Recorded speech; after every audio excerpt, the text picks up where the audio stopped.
Yo, people, welcome back to another watch along. Big up your damn selves in the building. Make sure you smash up all the icons on that. Let's get the teams on screen. People are not happy in the chat, I see. Let me explain. Because what we're not going to do is be hypocrites. That's what we're not going to do. We're not going to be hypocrites. How many times before Christmas were people saying, the squad's not getting used enough, Hato's not getting enough trust, Cucurella's being burnt out, João Pedro's playing with a knock, ra-ta-ta-ta-ta-ta-ta. So, there's the team. There's the team. We're not trusting the squad enough. We're not using the squad properly. Rat-a-ta-ta-ta-ta-ta. So there's the team. So trust the team. What did the manager say? He said, I trust my squad. He said, I don't have 11 top players. I've got 22 unbelievable players. Let's find out. Let's find out if we have 22 unbelievable players. Because apparently we got great squad depth. We got great depth. So let's use the squad. There's no Esteval even on the bench. So I don't know what's going on there, guys. I don't know what's going on there. That's the only thing that I'm shocked by. I was actually already coming into this game thinking we need to take Cucurella out of this team. I don't think Cucurella has been as great this season as he was last. Certainly even in recent weeks, months, he's been tailing off a bit. For me, it's nothing more than him just being burnt out. If you watch Cucurella, a lot of his game relies upon intensity, getting touch tight, covering ground. You know, the best version of Cucurella was the version that we saw just taking up every single part of the pitch and just box crashing and being in all parts of the pitch, getting back real fast to just everywhere. And he's tired. There's no doubt that he must be tired. So Hato had to come into the team for me today because obviously Cucurella is needed for Arsenal. James, forever being looked after, can never knock it, can never go against it. The midfield's strong. The centre-back pairing is, but Fofana is always managed. And yeah, that is what we have available. I mean, Josh, he says he loves Josh. Josh doesn't play as much. He doesn't play as much under Maresca or Liam Rossini for two managers that love him so much. But he's a kid. He's 19. Maybe that's part of the reason. Chalobah's the experience. He comes into the team. And then the rest of it is pretty self-explanatory now that we know that there's no Esteval. And there's no João Pedro either. It's just dawned upon me, João Pedro is not on the bench either. So maybe a lot of this is forced, actually. I think a lot of us want to see Esteval. Esteval's the one player I don't really feel like needs rotating, taking out too much. He's young. He played so many games in the Brazilian league, very physical league, very intense league. And he's been rotated a lot in the first 6 months under Maresca anyway. So he's been looked after quite a lot. I don't really see how Esteval can't play 3 games in a week, really, or 3 games, in a row. But he's not even in the squad. So that tells you need to know. And yeah, Delap starts. João Pedro's not even in the squad. So I'm looking for pre-match. Is he on the bench? Oh, sorry, he is. Okay, cool. Okay, if he's on the bench, then that's great because that was going to be a big problem. Why does that never show up for me though when I'm writing these teams out? It never says that. It never gives me the full bench. It doesn't seem. It's the second game in a row this has happened to me. I'm getting hoodwinked. All right, cool. Maybe it's just because I seen João Pedro and I seen Pedro Neto and I just skimmed and I thought it was the same person. So I just kept it moving. All right, cool. So João Pedro is on the bench. Apologies. João Pedro is on the bench. So you don't need to worry about that. Delap starts. Okay, so if I'm to say what I disagree with, I don't know the fitness of João Pedro and if he's carrying anything, so I'm just going to just leave that there. But momentum for a striker, that's a big thing. And for him to bag 2 goals in midweek, he scored last weekend. I think he scored the Premier League game before that. I just kind of want to see him just keep playing. I just want to keep playing him. He's in form. He's feeling good. I would rather the momentum, but it must be rest. It must be rest. But I would have prayed for him to play today because he's in good form and he's been playing well. recently, so I would have just liked for him to just carry that on. He's obviously going to start against Arsenal. Esteval, if he's fine and there's not too much of a big deal, will start against Arsenal. But yeah, that's the only thing. The rest of it is what it is. We're always looking after James. We're always looking after Fofana. Lavia's never available. Santos has played quite a bit recently anyway, so, you know, it is what it is. Palmer starts. You know, Palmer starts after 2 assists on the midweek game starts. Cucurella wanted rested. I don't want Neto playing. So if Neto's not starting after that poor performance in midweek and Esteval's not available to play, that has to be your wing pairing. You got to play Gittins. You got to play Garnacho. I know someone was saying that Gittins is a left winger and Garnacho's a left winger, 2 left wingers. Gittins been playing on the right. I also thought he's a left winger too when we signed him. But Charlton coming on for Esteval, he's come on the right. And I said briefly, I think it's creative on the right, and it's due diligence and hard work and graft and running off the ball on the left, and that's what it seems to be. So Gittins plays on the right. He played very well against Charlton. He's our best player in the first half as well. The centre back pairing is always a problem, guys. I'll be honest, it's always an issue. I am concerned actually with the full-backs because they're both not played a lot of Premier League football. Hato got to play. Gusto defensively on the back post is always a concern. And the 2 centre-backs is always a concern. Every single day of the week is a concern. It's the only thing that keeps me up at night is the 2 centre-backs. Goalkeeper's been brilliant recently. And Delap, yeah, he's just got to prove a point, but I would have preferred Pedro. So, yeah, that's the team. That's the situation. Let me see if I can just quickly update this as well. But yeah, you guys let me know what you're thinking in the chat. I need to update the Pedro bit on the bench because everybody that comes in here is going to be stressing if they don't see Pedro on that bench. Cool. Let's see what the chat's saying. So, but yeah, I wasn't... Whoa. What's going on here? Chat? I just come in now. I'm a bit perplexed. There's a whole heap of new members have just rocked up. Is this just now that you guys are you just randomly arose from your ruins? Where did you come from? Is this because of the Thuggery video that we just dropped for the members? Is this where you guys have come from? Big up to you though. 1, 2, 3, 4, 5, 6, 7, 8, 9 of you. God damn. My God. But yeah, we did drop that. We did drop that yesterday. 50 minutes of thuggery. An extension of branching out after hours. It's a very fun first episode. We've already recorded the second, and then we'll go from there.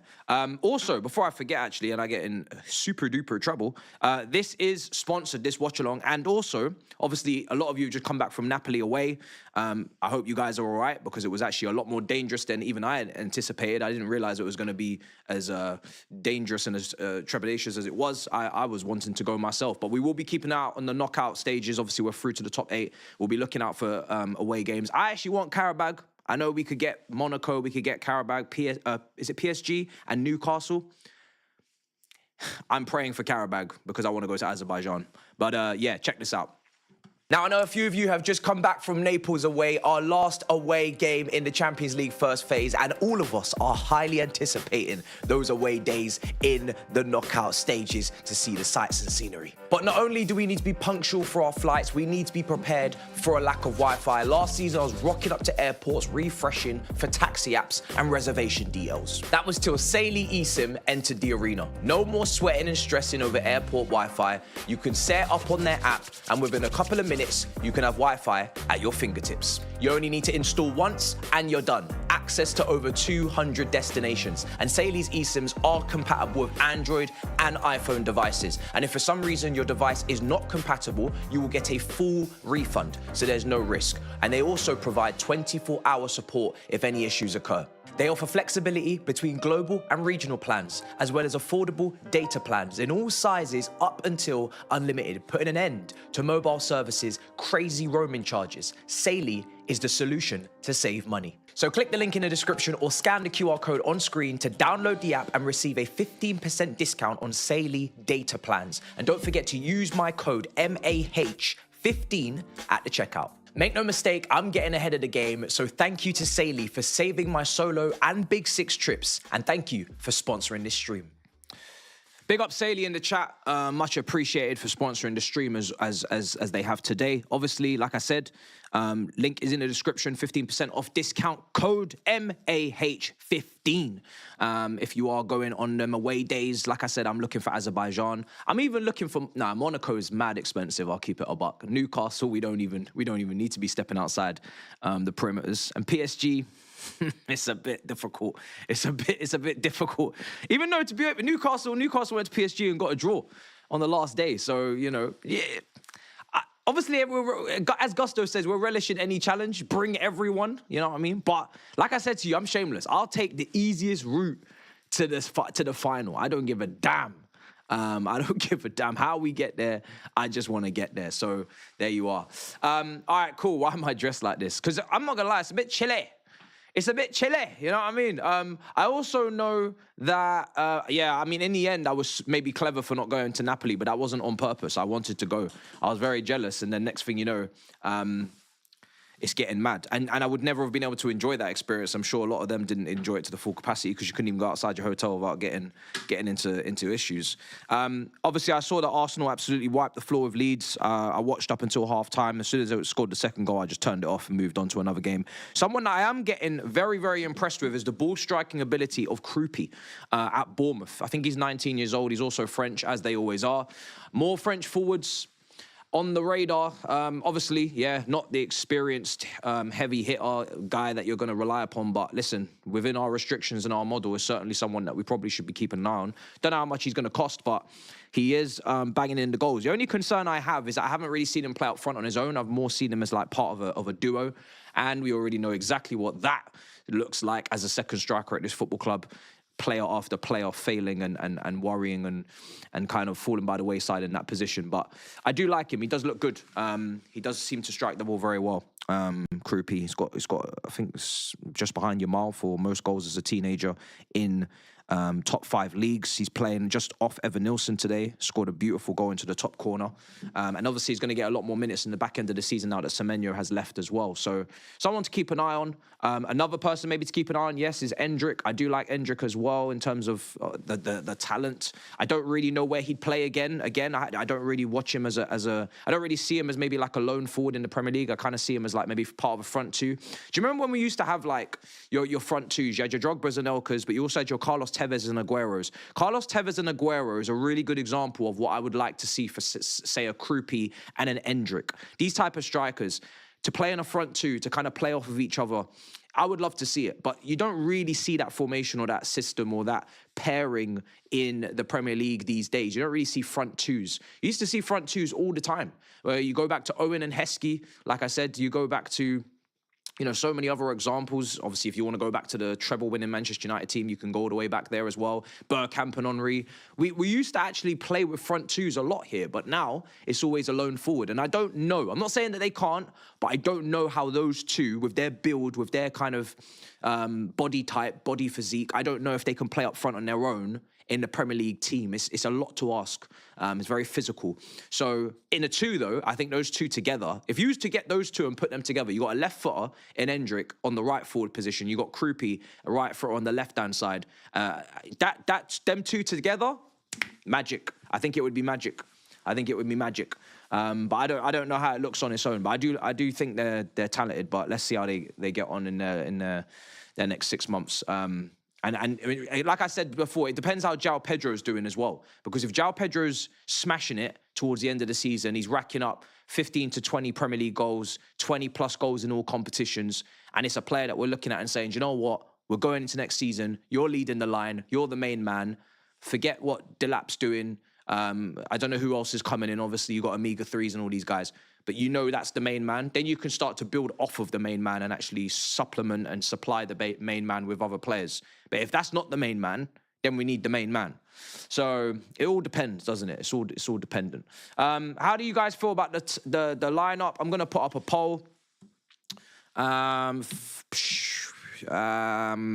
Chelsea versus West Ham. Oh my goodness. Predictions. Chelsea win. Oh, my days. Draw. And West Ham win. I think I predicted a Chelsea 2-1 win on Big Six. Now that we've made a few rotations, I think I'm even more inclined to go with that rule of that kind of prediction. The attack, I'm looking at Gittins and Palmer today. You know, that right-hand side. I think Garnacho, when he starts matches, I'm less confident than when he's coming off the bench. When he's coming off the bench, I think he's impacting the game a lot better, a lot easier for him to come on and get around the last 20 minutes, 15 minutes against tired legs and make things happen. I think starting, I'm very underwhelmed, but I already knew I would be, so I'm not really going to get into it. Delap, let's see what you're going to do today. You know, you got João Pedro's just smacked in 2 goals in Naples, 2 beautiful goals as well. And what are you going to do? What are you going to do? Are you going to take a bit of the responsibility today and bang in a goal or 2? Let's see. And defensively, who's going to lead that back line? It's got to be Chalobah. It's got to be Chalobah today. That's a lot of responsibility. You got Gusto to your right, Hato to the left of Badiashile, who's, you know, 19, could do with some looking after as well. Badiashile actually could do with some looking after, to be honest. His first half performance, the other Premier League game wasn't the most impressive. He's giving the ball away a bit. So, I don't know for that defence against Bowen and Somerville. And yeah, let's see how that goes. Obviously, there's no Paqueta. He's left. Let's see. But that defence definitely is worrying, very worrying, very, very worrying. Yes, very concerning defence. I'm not going to lie to you. I'd be lying if I wasn't concerned with that defence. All right, cool.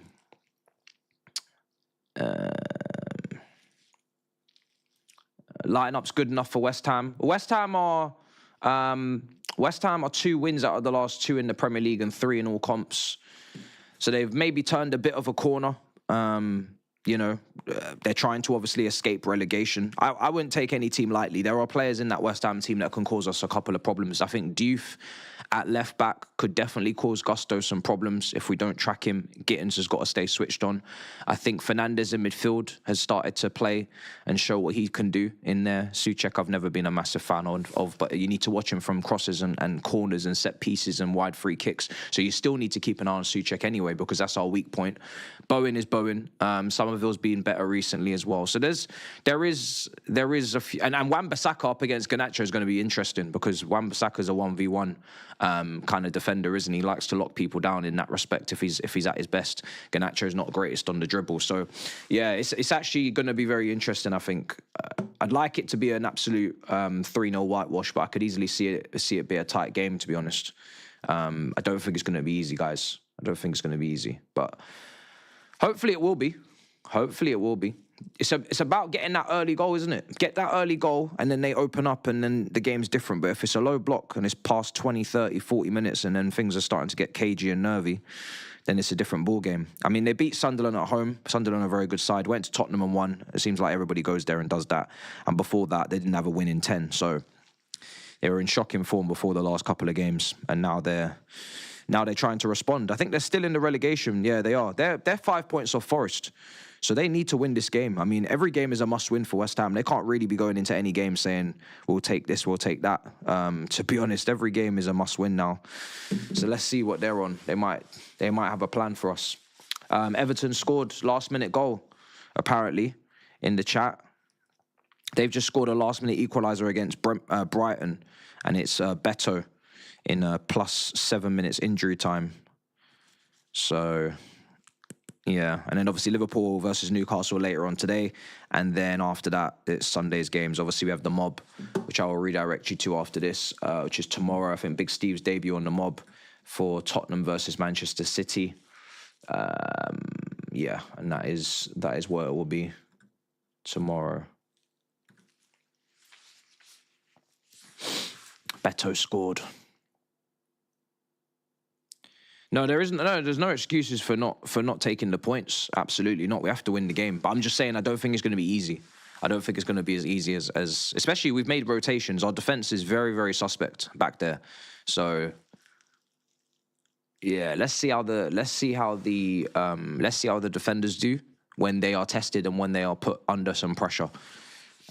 Even the attack, it's only Palmer that you can really truly rely upon at this level. The rest of the attack they have a point to prove.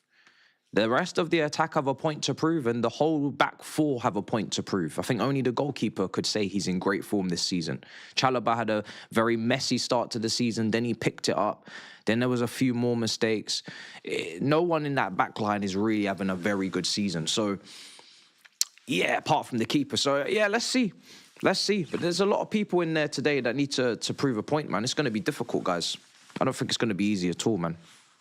That's why I've got us winning by the odd goal, I think 2-1. But I'll take the result. As I keep saying, I'll take the result. Obviously, you want performances, but I'll take the result.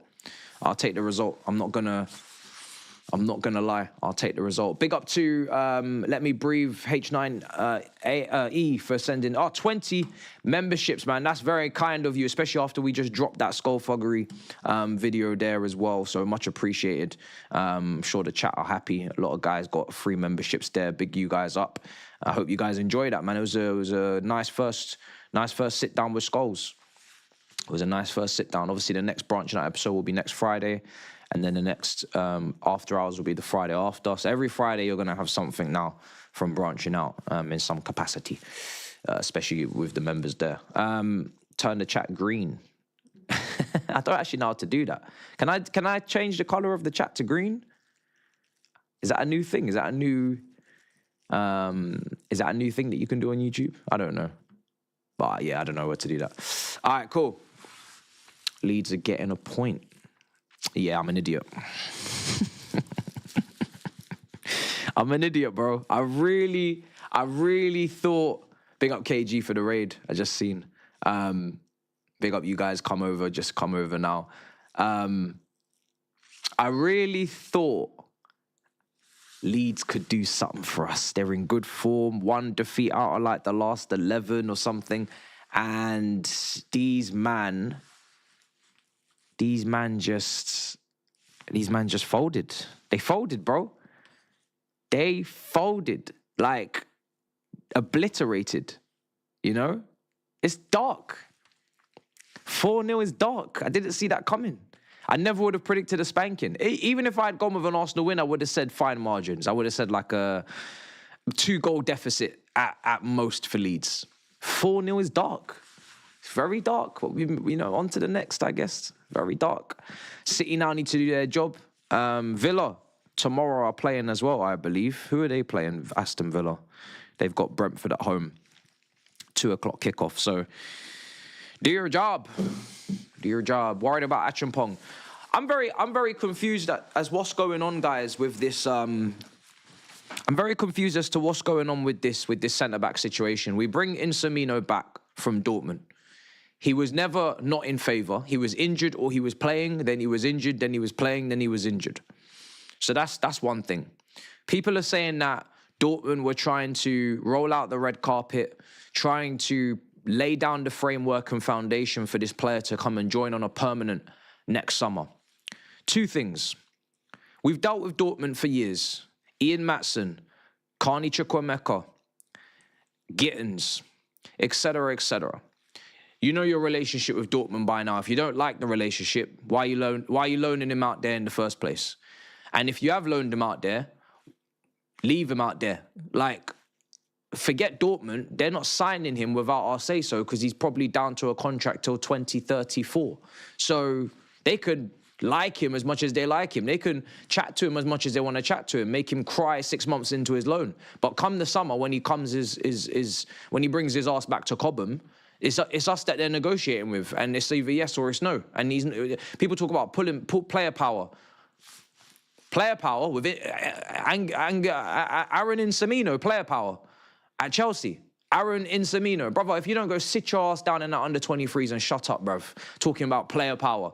If you want to go to Dortmund, they would have to pay a certain price. If we don't want to sell you, you're not going. If you want to kick up a fuss, you can go and sit in the under-23s with Disassi. Or if you don't like that, we can send you back to River Plate on loan. What's this player power bullshit people chatting about? It's not making no sense, bro.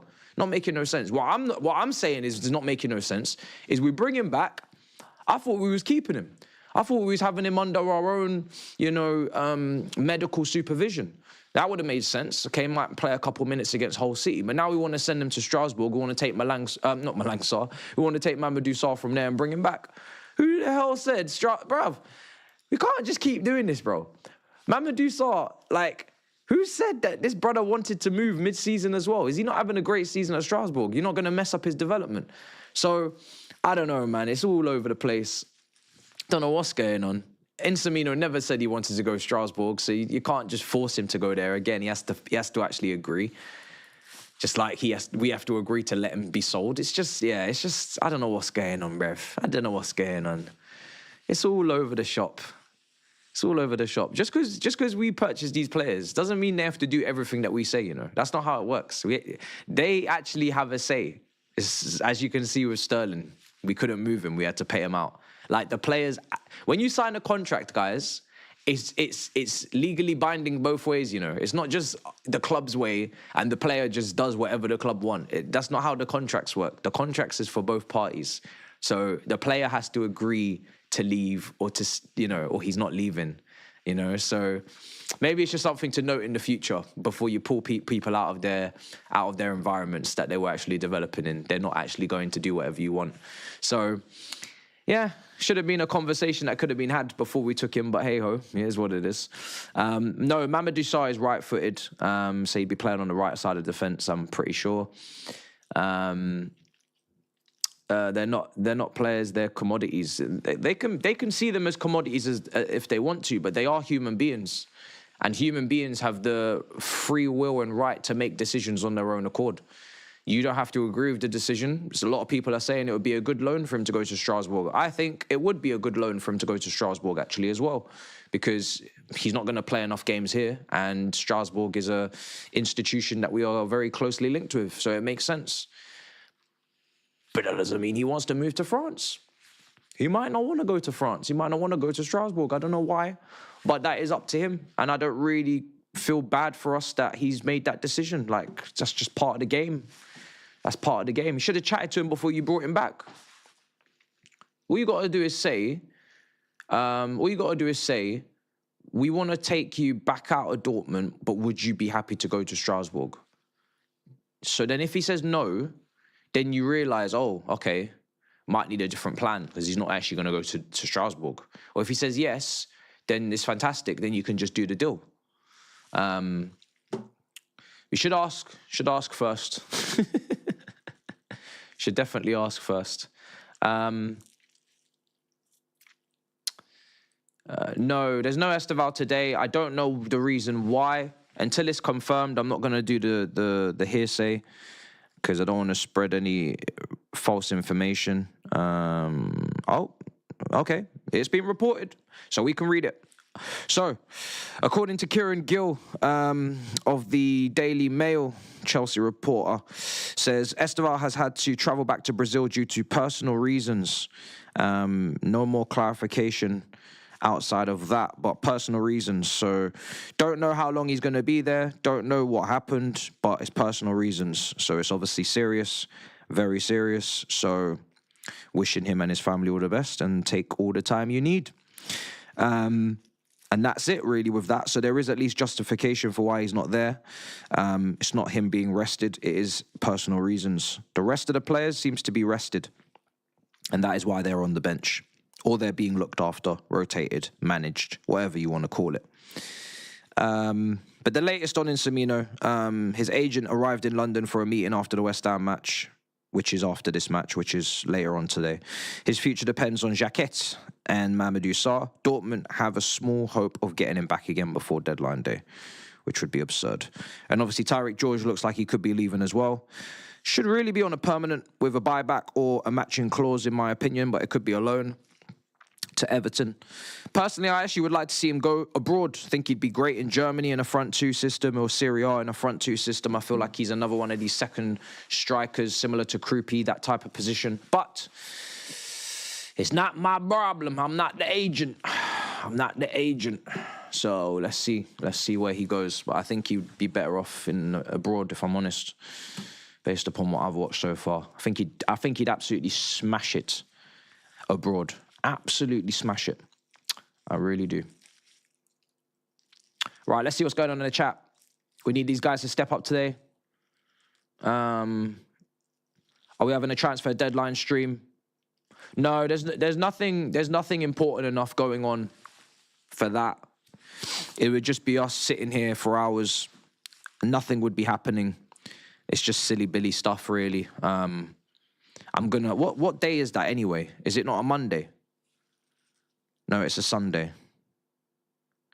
Deadline day's tomorrow? Sometimes they say it's the 2nd of Feb and all this nonsense, bruv. When is deadline day? Because really it should be the last day of the month, but it's clearly not today.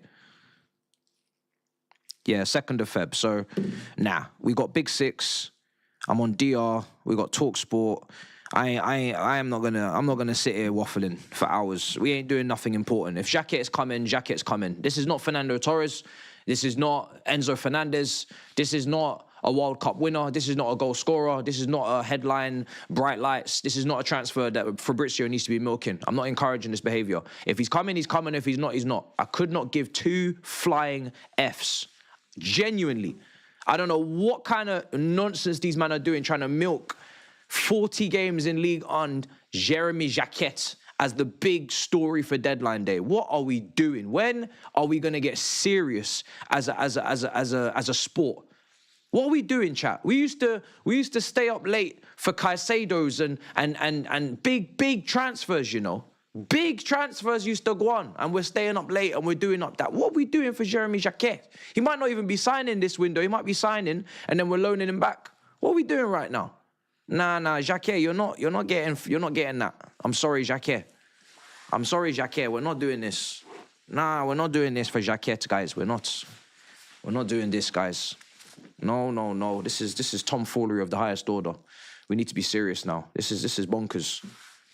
This is absolutely bonkers. This is ridiculous. When are we gonna get serious? I want to see, bro. It's not even like it's the excitement. I can't lie. I'm not gonna be excited sitting here looking at my phone, refreshing for Jeremy Jacquet updates. Ay. It's not gonna happen. You're not gonna catch me here refreshing, checking, scrolling, tracking aeroplanes for Jeremy Jacquet. You must be having a laugh. You must be having a... It's not happening. It's not happening, guys. It's not happening. If it happens, the video will be there. Absolutely, we're going to do the video. But if it doesn't happen, then I'll be lying down, watching Netflix, waiting for Big Six to start, saving my energy for hopefully a cooking for someone, you know, if someone loses this weekend. I can't be out here streaming for Jacquet. This is crazy work. It might not even happen as well. That's the funny thing. It might not even happen. But deadline day looks like it's going to consist of, where's Aaron Insamino going? What's happening with Jeremy Jacquet? Tyreek George, and that's it. That's peak. That's dark. That's not what we grew up on. That's dark. Them 3 names, that's dark. That's very dark. We even had, did we not have Cole Palmer on deadline day one time as well? We didn't even really maybe know just how crazy that was going to end up being, but that was another deadline day one as well, I think. Yeah. I think Sancho was on deadline day as well, wasn't it? It's quite a few different ones.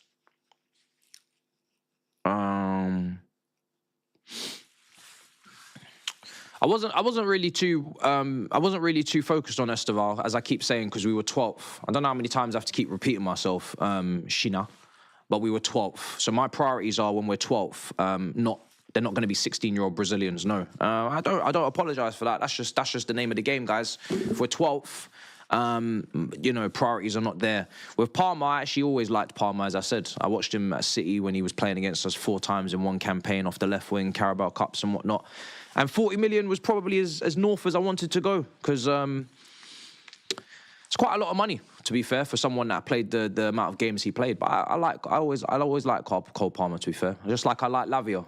I think Man City, they produce some good young players. They do produce some young players, but sometimes we take it a bit too far with Man City's youth. We still have Cobham at the end of the day. Cobham still trumps, as far as I'm concerned. You know, if you go and look at the amount of players we've produced across the top level, Mark Gurhey now going to Manchester City, all of the defenders that we've produced, especially at fullback, we are still the kings of this country when it comes to youth development, thanks to Neil Bath and Jim Fraser.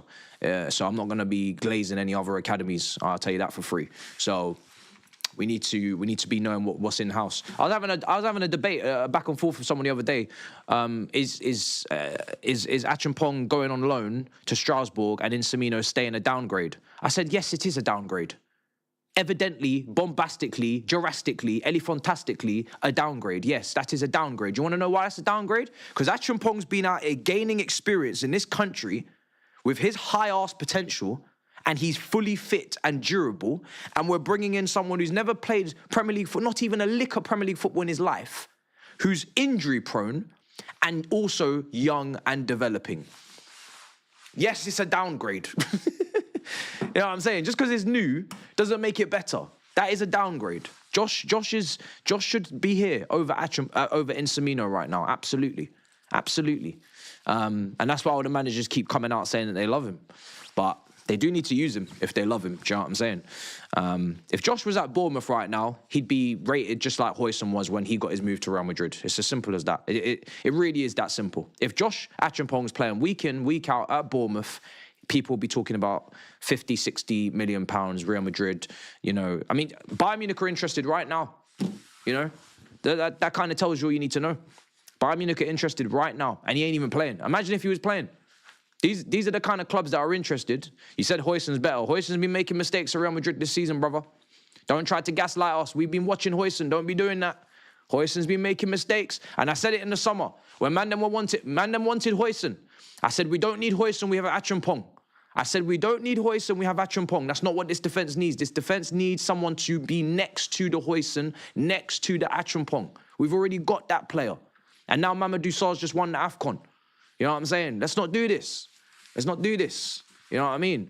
But, yeah, it's crazy to me, bro. It's crazy. If he was playing every week, we would want him. That's what's so funny. We would want to sign him. Everybody would be saying we should sign Acheampong. So let's see what's going on.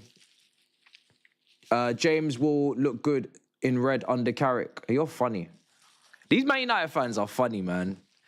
They think that it's Sir Alex Ferguson in charge. They think they could just ring a man's phone and just say, you know, I want you here, and everybody's just gonna flock because they got Cunha out of Wolves and Mbeumo out of Brentford. Now they think they're on some smoke. You need to relax, bro.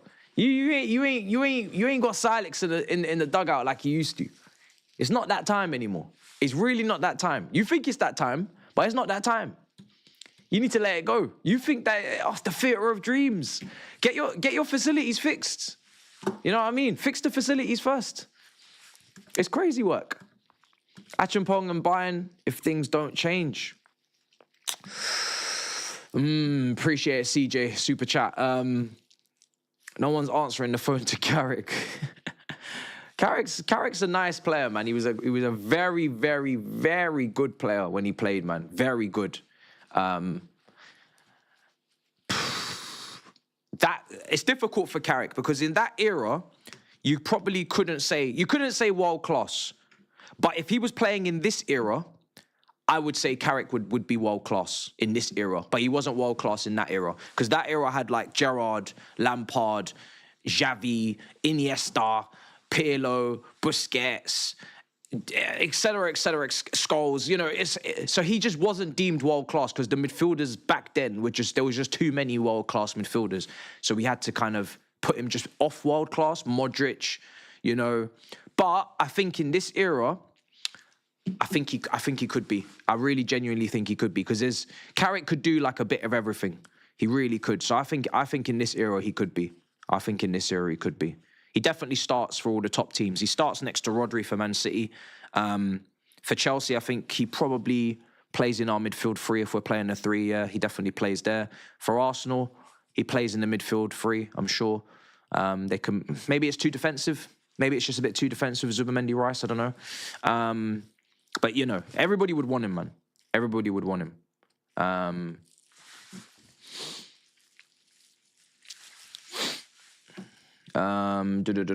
wingers look good, not going to lie.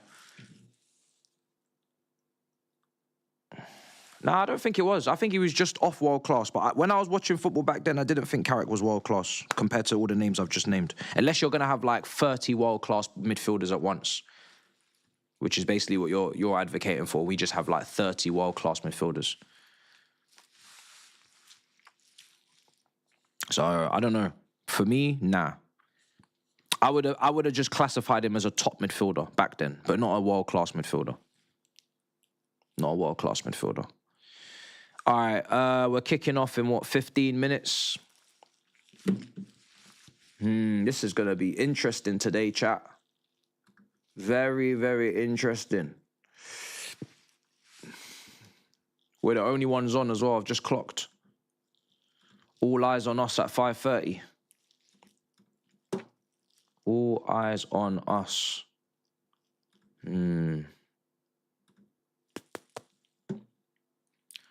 We have the toughest league ever.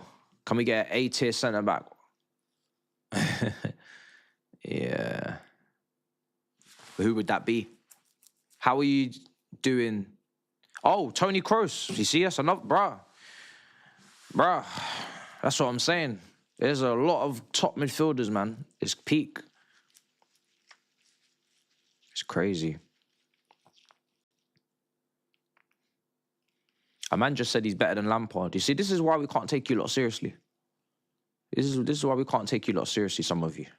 Because you're not serious. You're not serious people. Food chain, calma. Food chain. Oh, my days. Real Madrid already scouted Josh. I know. It was from what I was aware of, it was Real Madrid, PSG, Bayern Munich, all three of them interested in some degree of interest with Josh. Then I think PSG end up signing the guy from Bournemouth. Real Madrid ended up signing the other guy from Bournemouth. And now it's Bayern Munich because I don't know what's going on with Upamecano, but I think he might sign a new deal, but he was asking for crazy wages as well. So it's all mad. When that catalogue of teams is interested, you need to be paying attention to what you got, because there's no way this brother is not good. If all these teams are interested, it's just very rare that all them type of teams are interested and the kid ain't good. So unless something incredibly unfortunate happens, like an injury, he's probably that guy. I'll be real. He's probably that guy. I remember when Hudson-Odoi had Bayern Munich interest, and rightly so, because he was one of the most talented players in his age group, and then he gets the injury, and then people forget, like they pretend like he wasn't a proper talent, like he wasn't serious, but he was. He had a career-changing injury, and that's what happened. Carrick is like a much better version of Jorginho. You're going to piss off a lot of people. You're going to piss off a lot of people. I'm not even going to engage. 71% of people say Chelsea are going to win this game. A draw, 14%, 15% for the West Ham win. I'm going to close that poll because one thing we haven't done yet is have a little game of red card roulette. And you know what? I need to get a song for this, you know. Red card roulette needs a song. It needs like a little backing track that I play. Some stupidness that I play when I start this game, because it is a bit of a joke, but this is what it is, guys. Red card roulette. Get your votes in. Got my red card. Got my whistle. Anybody listening on audio right now is probably, what the fuck is going on? I'm going to put, you kind of have to involve Caicedo in these conversations, unfortunately, these days. He gets involved in a lot of duels, a lot of tackles. Badiashile and Chalobah get to go together. Delap, you're getting your own category, brother. Don't worry, you're not even going to get to share it. The centre-backs have got to be there. And to be honest, I think the full-backs as well. I think Gusto and Hato need their own little column as well. Column. There we go. Enzo discipline is pretty good, to be fair. Never seems to really pick up red cards. The wingers, the attackers, not too concerned. Apart from Delap, I'm going to run with that. There's your poll. Get involved. Delap, Caicedo, Badiashile, Chalobah, or Gusto and Hatto. One of those will be your red card roulette this evening, chat. We need to start doing prizes for this. Like I said, we need to do music, prizes. We need to make a real game of this until these men stop on their foolishness. It's really crazy these days what they're on. Oh, this is not an ad, but big up Tops. They did send me some packs. I remember when I used to collect match attacks, guys. If you remember, do you guys remember collecting match attacks in school? Do you guys ever collect match attacks on the playground and bring in your pack, and then if you got any doubles, you'd be swapping them and stuff like that? So obviously Tops are doing all that thing there. Sent me a card, and this gave me great nostalgia. That kit, oh my God. Look at that kit. That was one of my favourite Chelsea kits, and we didn't even win anything in it. I think we lost the Carabao Cup final to Tottenham. We lost the FA Cup final as well, and we lost the Premier League title race on the last day. I think we drew 1-1 with Bolton. Shevchenko scored in that game. We also conceded. Man United won the title. That kit, Adidas there, cold. Incredibly cold. I'm only looking for the nostalgia cards, I'm not going to lie. These are all current players. That kit was so cold, bro. Oh, this is another one. Michael Essien. Oh, what a player. Oh, the nostalgia's hitting. What a player, man. What a player Michael Essien was. Plagued with injuries. It's another one of him as well. Remember that goal we scored against Arsenal? Beautiful outside the right boot. Lampard assist into the far corner. Michael Essien was one hell of a player, man. One hell of a player, chat. Such a shame about his injuries. Him and Joe Cole. I'd say my top 3 players, let me know your top 3 players in the chat. If you could relinquish all injuries from their life for Chelsea, and you could do it for your own clubs as well if you're a rival. Arsenal fans will probably go with Jack Wilshere, maybe Diaby. I'm going to go with Essien,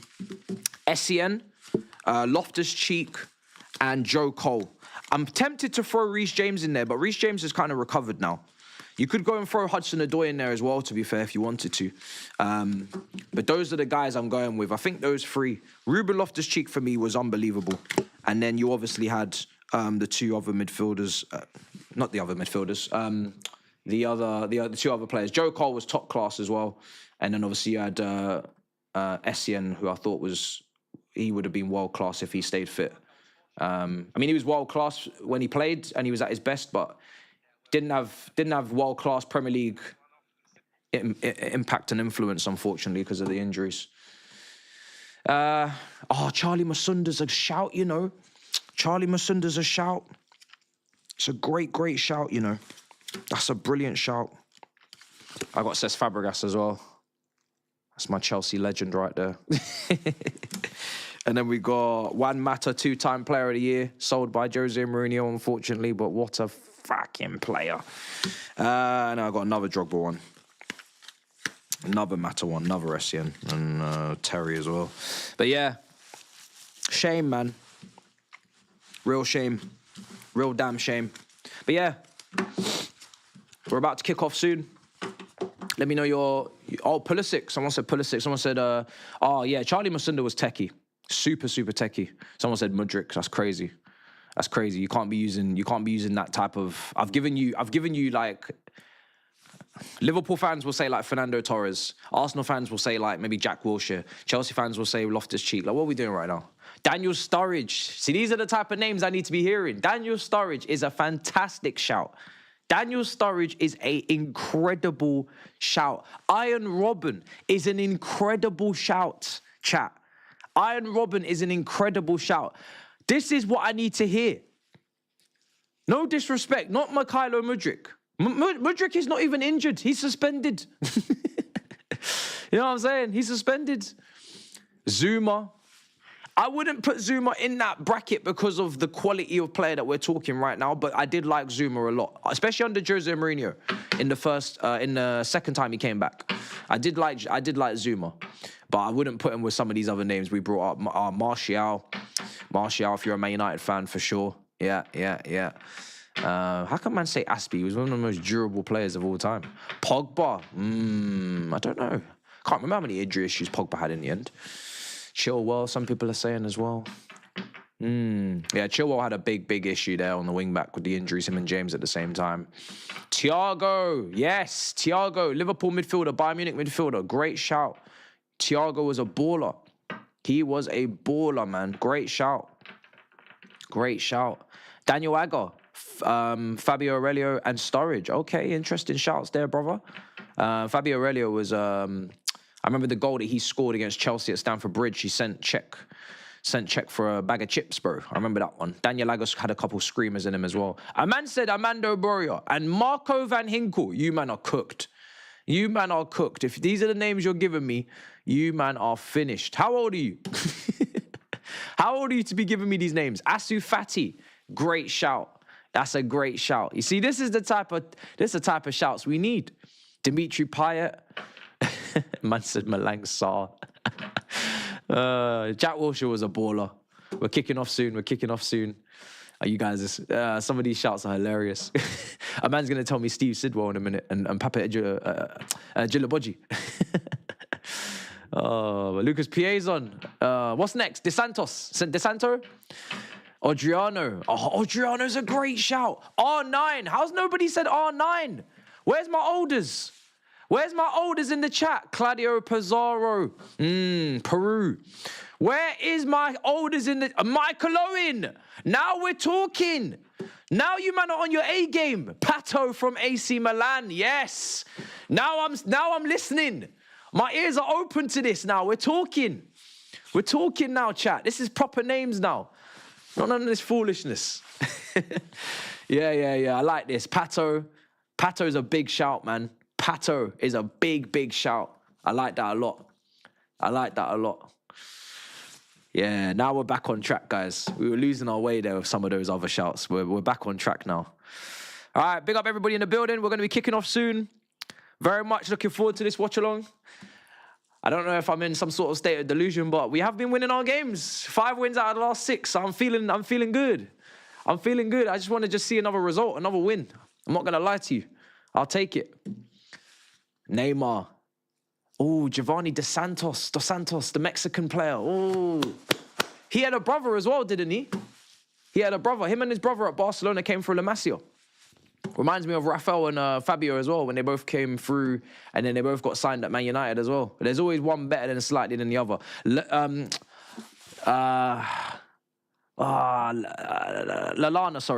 yeah, Southampton. That's a shout as well. Yeah, Lallana was techie, you know. Both-footed, goes either way. I like Lallana a lot. That was not a bad shout at all. Sebastian Giovinco. He just tore it up in the MLS, didn't he? Bertrand Traore. I remember all the hype about him. Left-footed attacker for Chelsea, but yeah, never seen him in the end. Owen Hargreaves. Oh, what a shout. Owen Hargreaves, Dele Alli. Owen Hargreaves is a fantastic shout. That is a brilliant shout. I forgot all about him. Bayern Munich, Manchester United. Wow. Yes, Owen Hargreaves, number 4. Could slap in a free kick as well if needed. Great shout. That's a fantastic shout. England's balancer.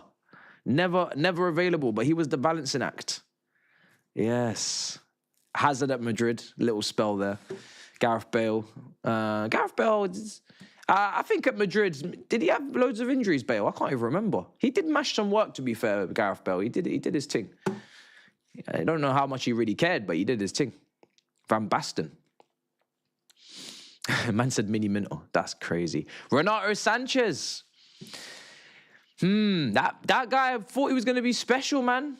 Swansea, Bayern Munich, Benfica, Portuguese midfielder. I thought he was going to be some special player, man. Yeah, that one was surprising. That he didn't blow. Very, very surprising. All right, the timer might be a little bit off, but we are going to kick off now. Appreciate you guys.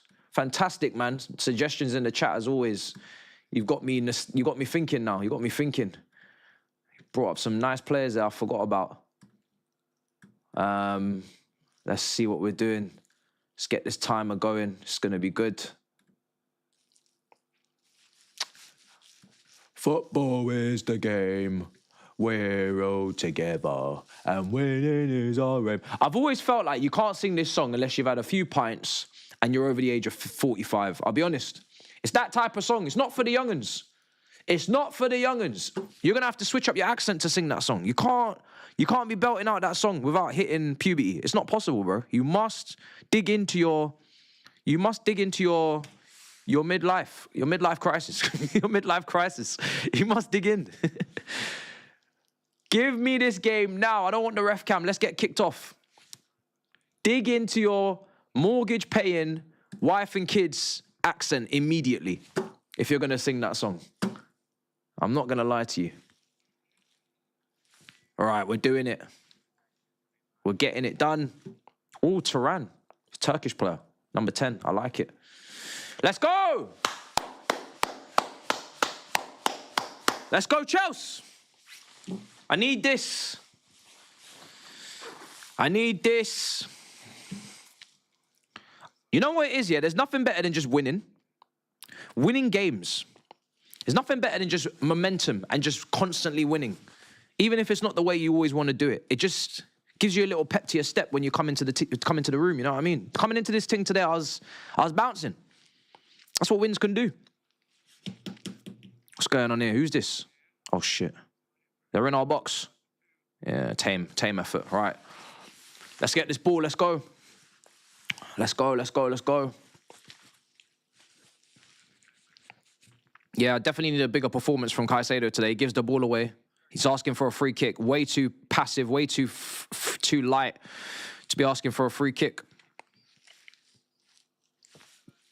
I need him. I need him on his P's and Q's, man.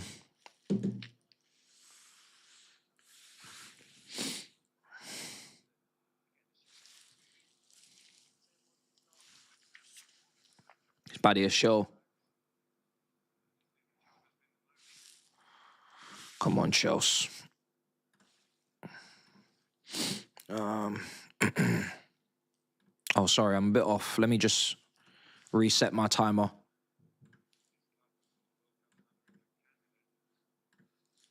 My timer's a few seconds off. Go on. Oh, Palmer. He's unlucky.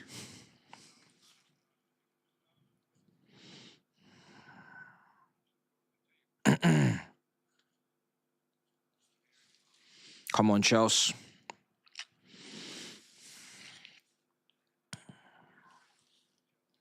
Go on. Nice. Good. Oh! How's nobody touching that? Oh, my days.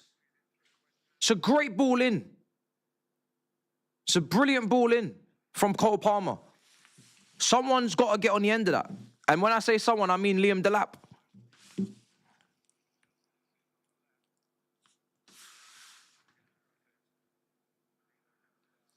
Got to get on the end of that cross. Cole Palmer.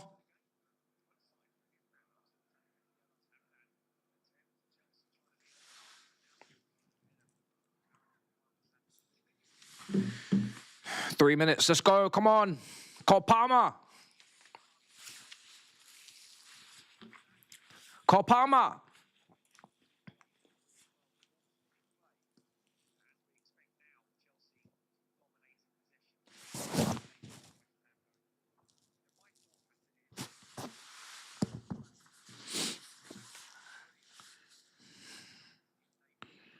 So at the moment, I'm just trying to figure out. I'm assuming, I know Gusto's there at the moment, but I'm assuming it's going to be a back three of Hato, Badiashile, and Chalobah. And Gusto will be the one that will kind of step out of that and move into the wide areas and start to give support, because Hato makes sense as a left-sided three player, and Badiashile definitely needs to be in the middle because his wide defending is shocking, and then Chalobah on the other side. But let's see. That's kind of what I expect. That's what I expect.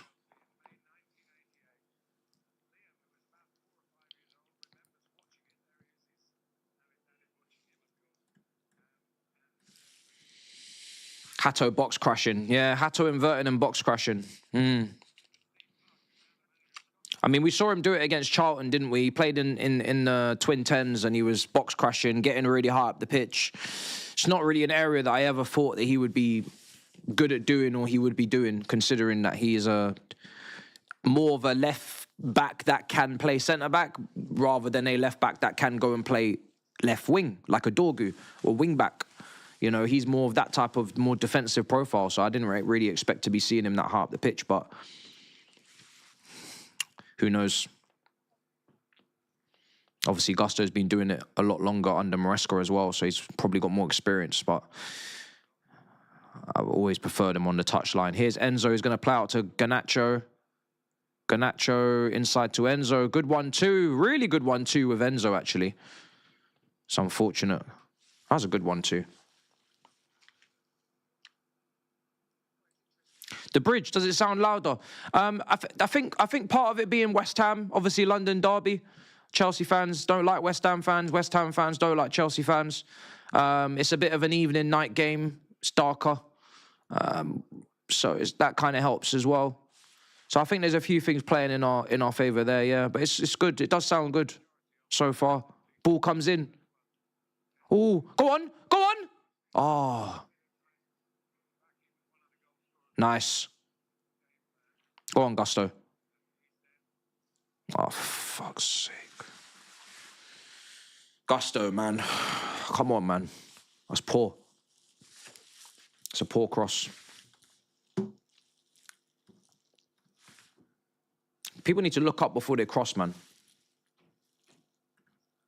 Too much just throwing it in there with no care, no...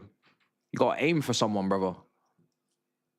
Why are all these cozy fireplace, crackling 24/7, snowy winter cabin, winter ambiance shit on my timeline? I don't watch this shit. Don't recommend channel. Not interested. I don't watch this shit. Why is this on my subscription feed? Pissing me off. Ball in. Oh, fuck! What the hell? What's happened? Oh, for fuck's sake. I knew we'd concede to this guy today. That's why I said 2-1. 2-1 win. This Bowen guy, man, I don't think he's even shooting. How the hell has that gone in?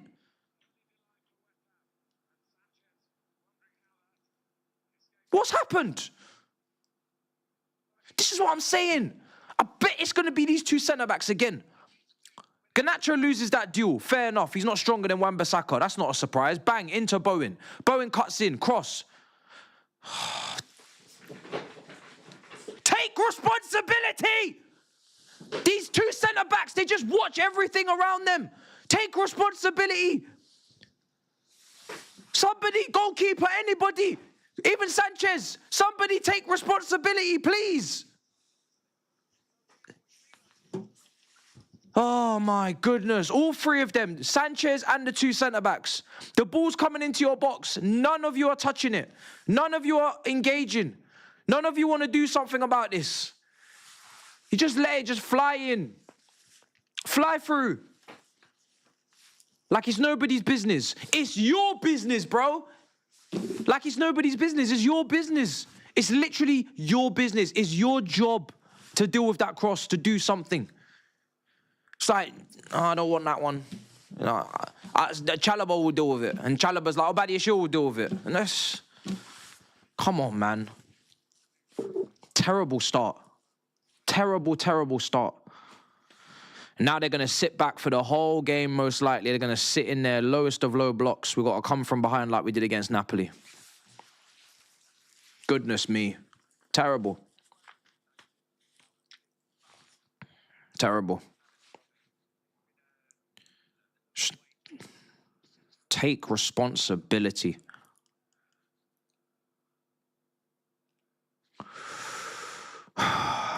It's a really difficult ball to deal with. I'm not gonna lie. But you gotta deal with it. Somebody's gotta do something. You can't just allow that ball to just keep going and going. Someone's gotta take a risk.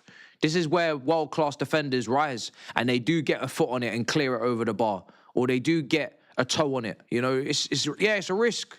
It's a risk that most people in life don't want to take because they'll probably get it wrong and it's an own goal. But you got to do something about it. It's your job. It's literally your job. Thiago Silva would have fucked that straight out of there. He would have smacked that over the bar. And everybody would have went to go and chest bump him and pat him on the back because it would have been some sick defending. These brothers are like, nah, I'm not feeling that one. That cross looks a bit booky, I'll be honest. Not feeling it. Looks a bit suspect, that cross. It is suspect. It's a suspect cross, I'll be honest. It's not easy. Very suspect cross from Bowen. Go on. We've got to take this in halves now. Get the equaliser before half-time. Minimum. Second half, winner. Let's just take it half by half. See if we can do that. It's Fernandez. Some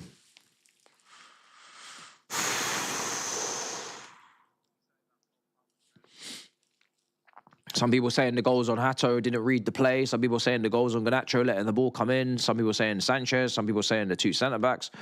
It's a collective, isn't it? It's everybody.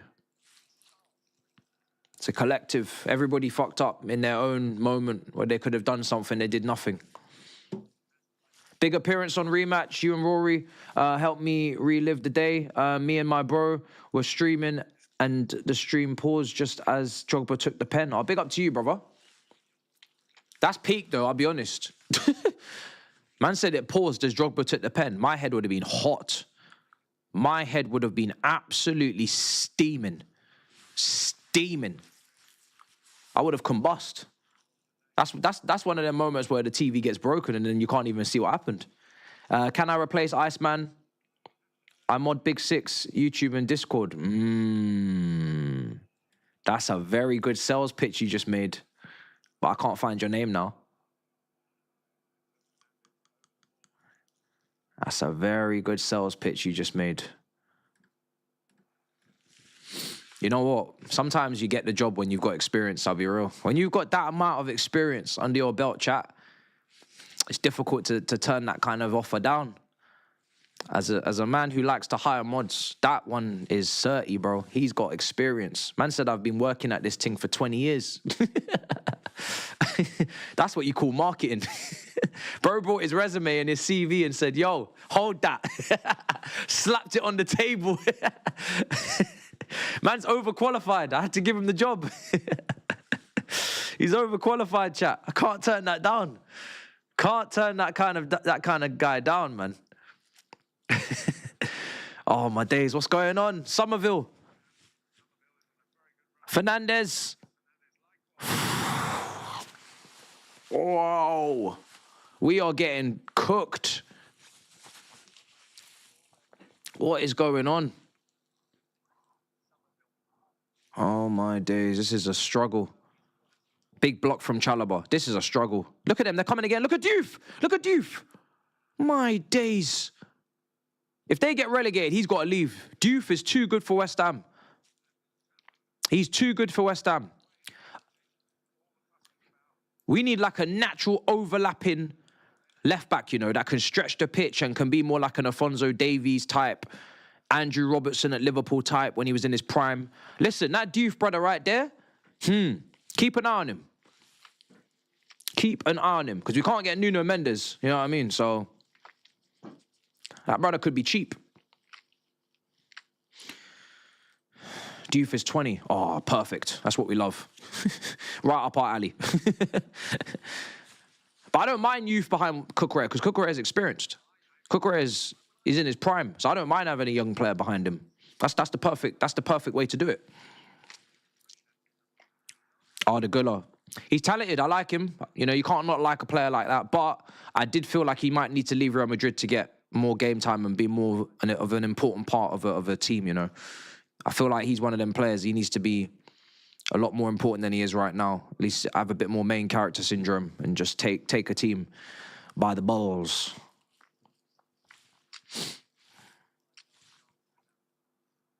Here's Bowen.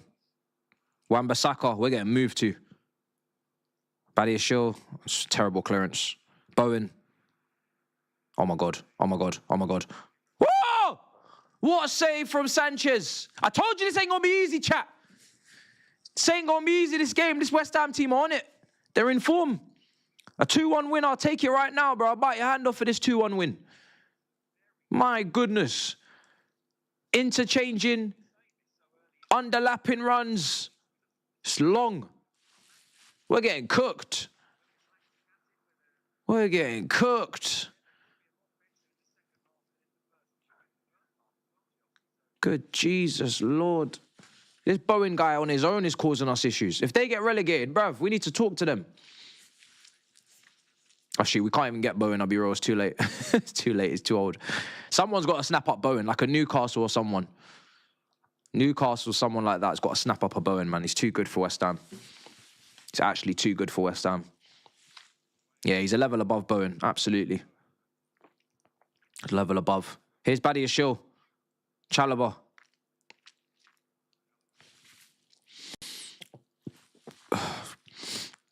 I'm hoping we're having one of those poor first, well, not first half, poor starts, and we're going to actually come into this because, boy, what are we doing?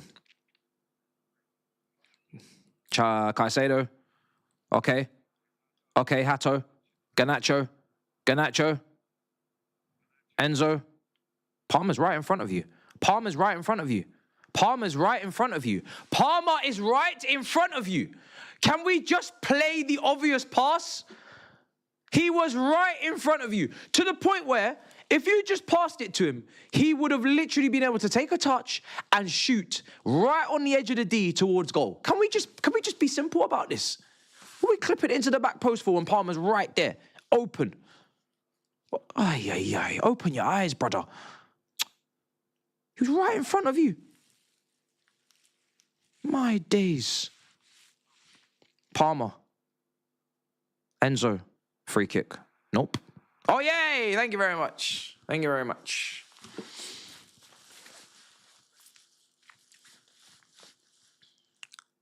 Man said, I can't blame João Pedro today. You brothers are weird, man. You man are real culty with these players, man. Just because I ask for more from someone that I rate, and I actually push, you know, I'll say, it's like pushing someone that you actually rate. You know, if I don't rate you, I'm not going to push you or tell you to do better because I'm like, you're not good. You know what I'm saying? If I don't think you're capable of more, I'm not going to ask for more because you're shit. But when I ask for more from someone I rate, it's like I'm hating on them. It don't make no sense. When was the last time? Did you hear me say I expect more from Garnacho? You know, you didn't hear me say that. Because I don't rate him. I know what he is. I know what he is, so I don't care. Do what you want. You can't do much more. Free kick, Palmer. What can you give me? I've asked for more from Palmer before as well, you know. Palmer. Free kick.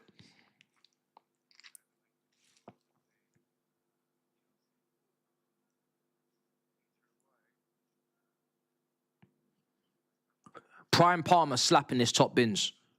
And he's running off if doing up trademark celebrations. Palmer. Ooh. I thought maybe, but it was a bit too central in the end. It's really difficult. Areola's a really tall goalkeeper. He must be like 6'5" as well. So that he could probably see over the wall. He's just chilling, waiting for that ball, and then he's just going to try and catch it. It's got to be a lot of power and pace. A lot of power and pace and accuracy for that keeper to be beaten from that range. Tough one.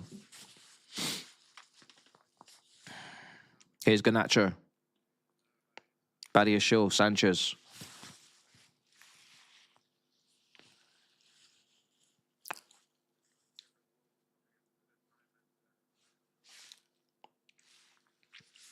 Garnacho. Hato. Shit pass, Gusto. Shit pass.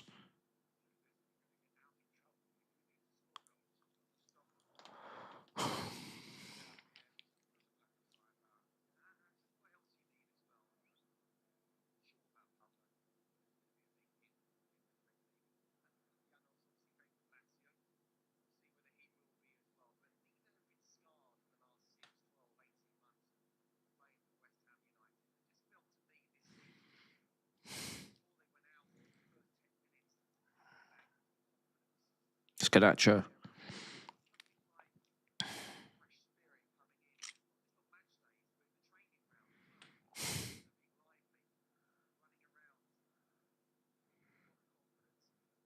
Side to side to side. Come on. Open up your fucking body and play it forward.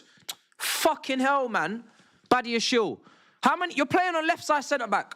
Left foot on your favoured foot. Open up your blood clot body and play forward. The ball's there to be played. Enzo's dropped for it. And you're not looking at him. You're just looking at Chalobah. And facing forward to Chalobah all the time. Pass straight forward in front of you. What's the point of having a left footed centre back if you're not going to open up your body?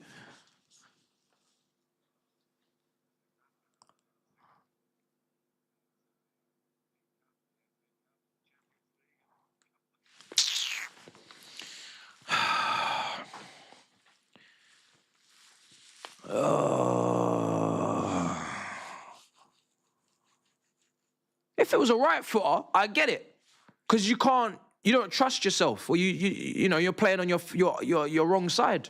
But the brother's left-footed, and he's passing sideways back into the danger zone instead of trying to break lines. It's not making sense. Enzo, go on. What you got for me? Garnacho, Ganachas, Shirley from EastEnders. What can you give me? Shirley! Shirley! Nah, bruv. Shirley! Nah, bro. He gave the ball away 3 times in the space of 60 seconds. 3 times. 3 times.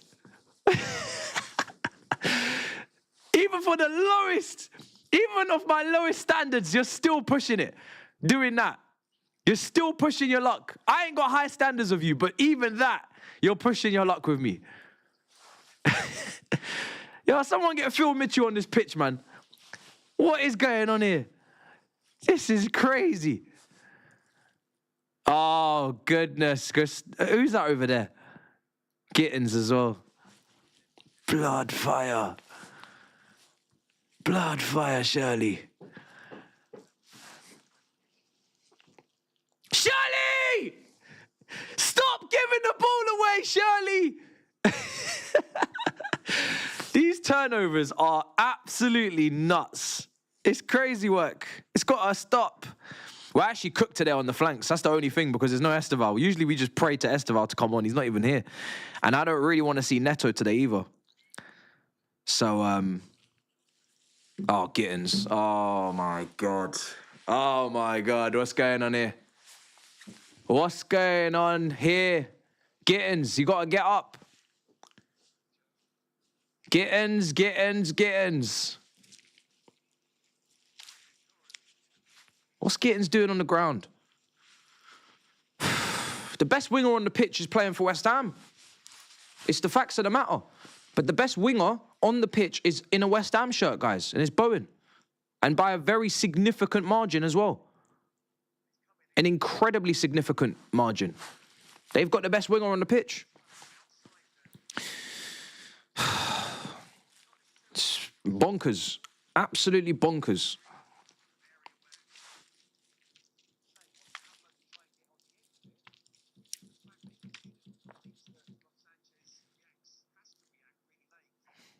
Neto's coming on. Oh, for fuck's sake.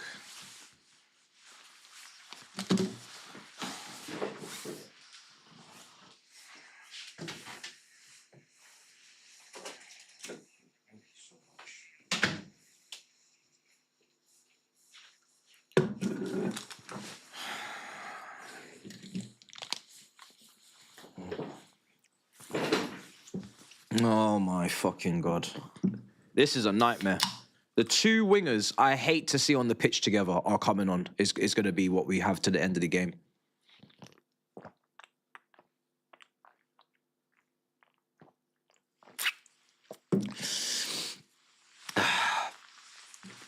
The two transitional counter-attacking wingers against a low block until the end of the game. 1-0 down. Lord have mercy. Lord have mercy. Here's the lap. Lord have mercy. And the two centre-backs as well, I couldn't trust them to even light a fire. It's mad. Do you know what I've clocked? This is why we're bipolar. We either rate the player highly or we do not rate them at all. Like, that is what it is. Everybody, like 99% of us rate highly. Caicedo, Palmer, okay, maybe Enzo, Cucurella. I know there's a little bit of maybe the lesser percentages there, but you know, let's just be general here. And then James and Esteval, like we're gassed to have them, or we're excited by them. And then the brothers like Garnacho, Neto, Badiashile, like it's just, you just want to start crying, bro. Neto, you just want to start crying, genuinely. You want to cry. When you see them, you want to cry, shed tears. There's no middle ground. There's no middle ground, guys. This is peak, bro. The commentators are going to start gassing him now as well.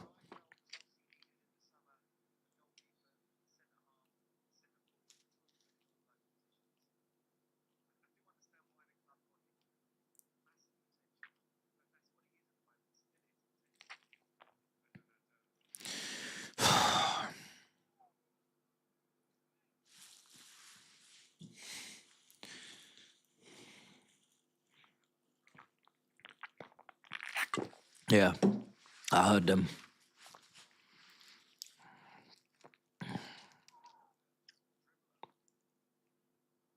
Who's not a dribbler?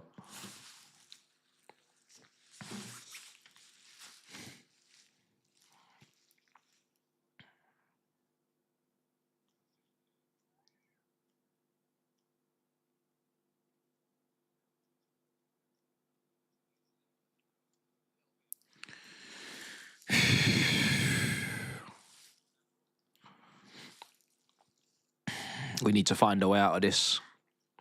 I'm trying to think. It's got to be Cole Palmer. Cole Palmer and Delap have got to find some sort of connection and some sort of synergy from the under-23 Man City days. I need that. Ball in. Garnacho. Oh. Take it. Oh. Bowen is a good player, man. I like Bowen. Bowen's a nice player. He's a nice Premier League player right there. He's a good lad, that Bowen. I'm so shocked Liverpool never got him, but I guess Salah, innit? It's probably Salah. Salah, yeah. He's such a Liverpool-coded player, I think. Jared Bowen. He'd fit in like a glove at Liverpool. Maybe not this version of Liverpool, but the old version. Here's Sanchez. Delap, win that. Blood fuck. Bro.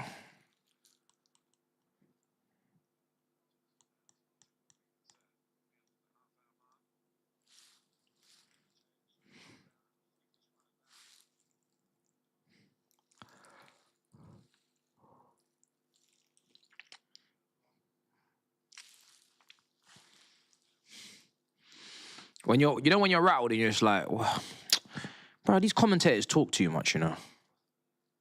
These commentators talk too much. Like we don't need a play-by-play of every single thing that happens, you know.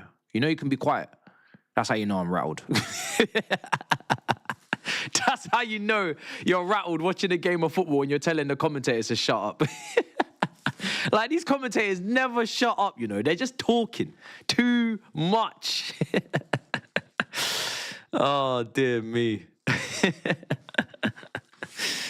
Like it's not their job. Oh, man. That's when you know you're finished, man. But yeah, at the moment, Gusto's come a little bit more central into the midfield. I think Hatto's going to form part of the back three like we were saying earlier. We kind of expected it to be that. Gusto's now gone on to become this midfield / Caicedo partner. Yeah, in the pivot. So we're back to inverting that fullback in there. Enzo is also dropping. Oh, that was a good pass by the issue. I do wish Caicedo would have fucking turned, man. We already got through the press, bro. Don't turn back. Enzo. Badiashile and Gusto did so well to get through, and then Caicedo just not checking his mirrors. Turn and face, turn and face. Come on, guys, man. Look forward. Here's Garnacho. Blood clot. Him versus Wan-Bissaka is a long day. Him versus Wan-Bissaka is a long day.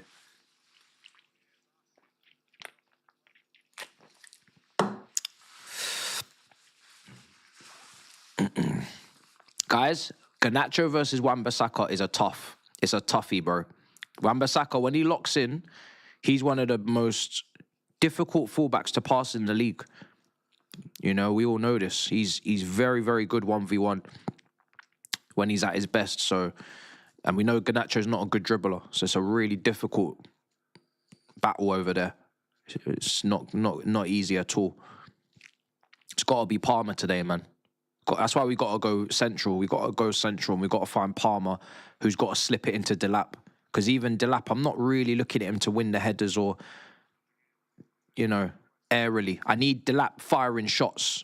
And the only way he's going to fire shots is if we go through the heart of this West Ham team with Palmer and we slide him in. Here's Caicedo. Go on. Oh, lucky. Damn. We got to get Delap shooting, and we got to get Palmer shooting, and we got to get going through the middle of this team. We got to get going through the middle of this team. We're not going to cross an inshallah our way out of this, man.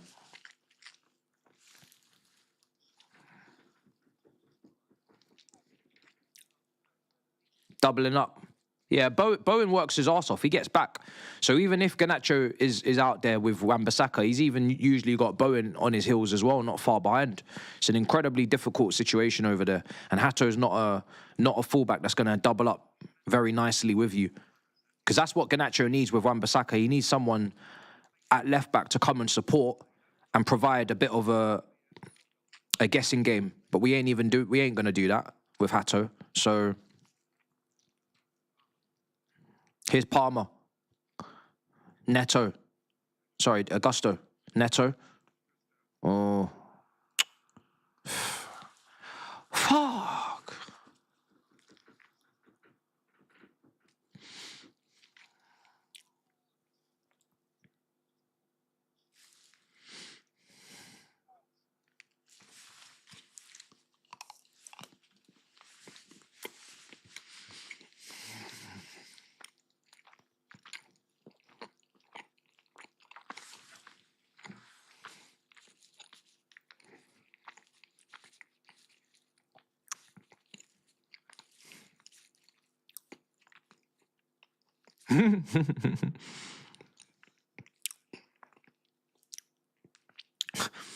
Javon says, I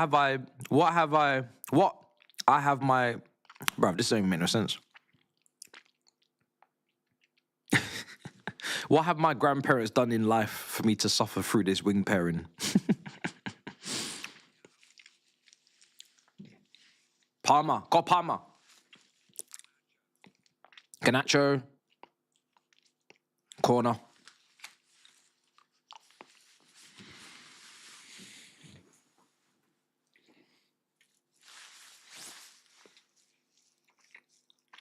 Sorry, bruv.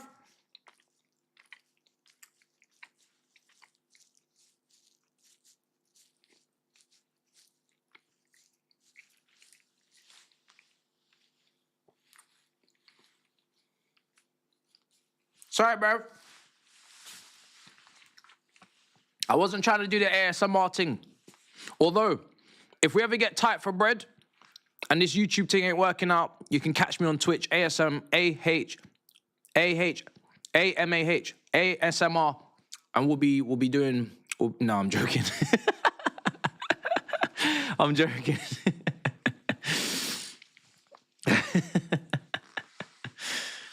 That'll be a madness.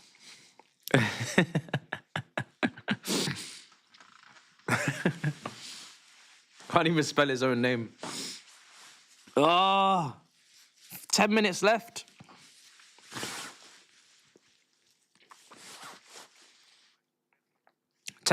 We're struggling.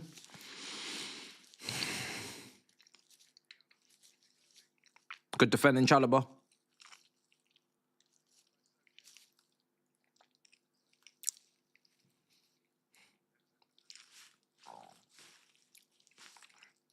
Have we had a shot? Chat.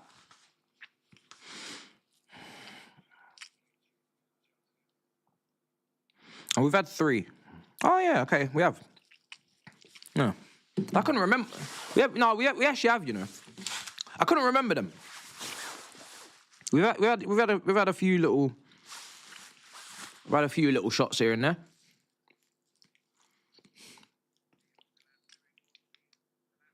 Liam Delap doing what Liam Delap does. Liam Delappy do. Where are you? Could we get some G&A today, baby? Bowen. Oh, lovely little underlapping run. Cut back. Oh, fuck! Fuck! Fuck! Fuck! Somerville, 2-0 West Ham. Now we're in trouble. Now we're in serious fucking trouble. Beyond belief, we're in trouble. They are cutting us open, playing around us, underlapping runs for fun. And the finish is emphatic from Somerville. He turned back time like he was at Leeds in the Championship. One switch. Hato, 2v1. Where's Garnacho? Where the fuck is Garnacho? If you can't dribble, why can't you track a man? You fucking dickhead. Where were you? Where were you on the underlap? Where were you on the underlap? Oh my God! This kid! All you've got to do is track Wan-Bissaka. Do your job. Do your job. We got a 19-year-old at left back. The least you could do is don't let him get 2v1'd. What the hell is Hato meant to do? He's going up against one of the best right wingers in the league, and you don't even give him the support. Underlapping run from Wan-Bissaka. Where are you, Garnacho? Where are you? Where was you? You can't dribble. You can't cross. You can't shoot. You can't pass. You can't track back. What are you doing at my football club? What are you doing at my football club? I told these people about this guy. He doesn't even track back. He's not even working hard. Shirley from EastEnders. Doesn't even want to lock up the pub. Not even locking up the pub. It's the bare minimum you could do. Can't even be trusted behind the bar. Serve your customers. You can't even do that. Fire her. I'm sick of this guy. Dross player. Dross. Told you when he came in. Off the ball movement hype. Athleticism hype. But you're not off the ball movement when the ball is underlapping your fullback. You're not off the ball movementing. Why are you not moving with the ball? Man, I'm talking about off the ball movement. But then when the ball is needing to be moved for defending, he's not there. He's not defending. Okay. This is the experience, by the way. This is a player that has been playing the Premier League for 3 or 4 years. He's not a kid. He knows he needs to track that man, but he can't be bothered. Lazy. Outrageous. Fucking outrageous. 19-year-old, you leave him hanging out to dry. Fucking absolutely embarrassing. Should be ashamed of yourself. Dickhead. You need to get hooked. Unbelievable. This is why this guy has to come off the bench at best. Because when he starts, it gets to his head.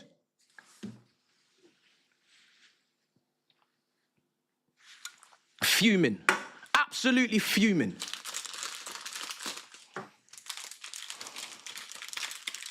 Absolutely fuming.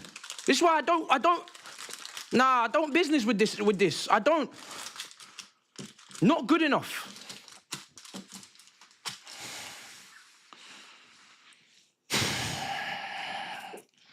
Just that's the game cooked now, guys. 2-0 without. I mean, João Pedro's got to come on at halftime. João Pedro's got to come on at half-time. But 2-0 against a very stubborn West Ham team. Nuno is their manager. Low block.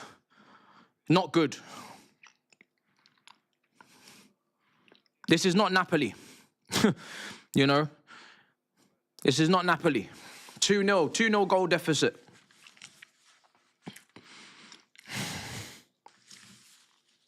Oh, I can't believe he's done that.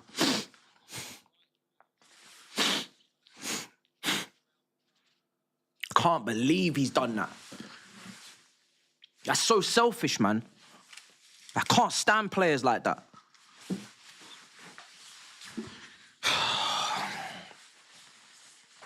I need to go and get a little tissue or something. This is mad. Absolutely unbelievable. Unbelievable. If he comes out after this game and calls Garnacho world class, me and him are gonna scrap. Me and him are gonna scrap. I might scrap myself. I'm gonna fight myself. If you call him world class after this game, me and you are fighting. Me and you are fighting each other together. I'm fighting the mirror. Me and you are scrapping. Don't come out here and lie. I'm fighting myself. I'm gonna punch the mirror in the bathroom. Don't call him world class after this game.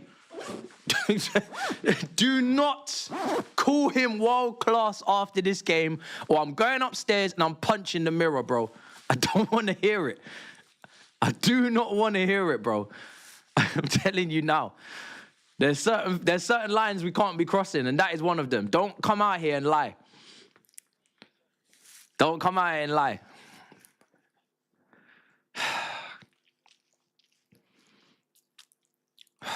Here's Bowen. They're playing great football. That right-hand side is finished. Bro. That right-hand side defensively is getting... I mean, our left-hand side, the right-hand side of West Ham's attack, they're cooking us over there. I think even Souček just tried to get involved. He's getting some shit off the Chelsea fans, I think. Or if it's the West Ham fans booing him, I don't know. Here's Palmer. Free kick.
Who's taking this free kick?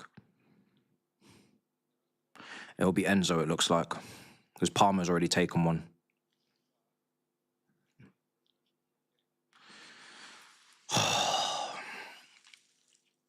Yeah. Enzo.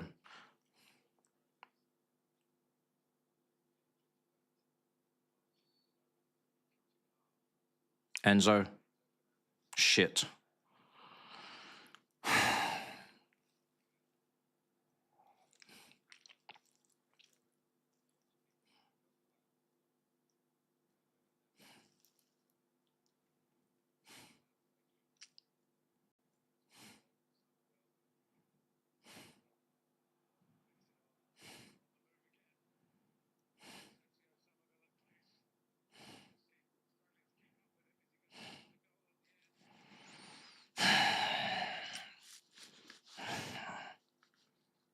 This is Somerville is walking.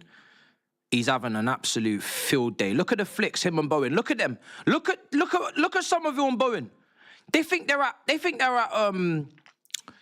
Hackney Marshes. These men are look at these men. They think they're at Power League.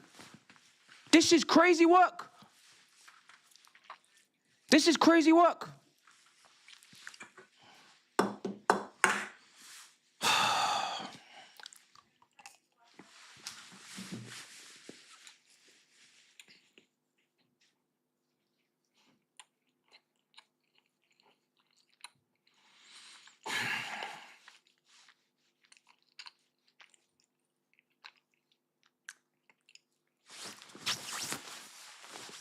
Shambolic.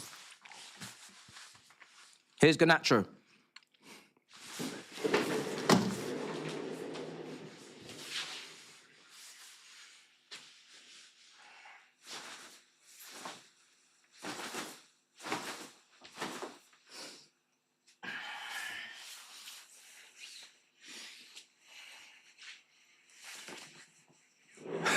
I'm gonna lose it.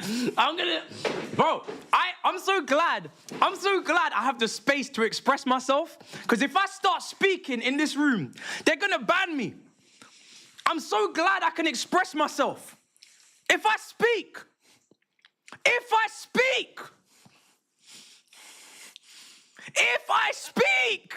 this is why I have to get up and just move.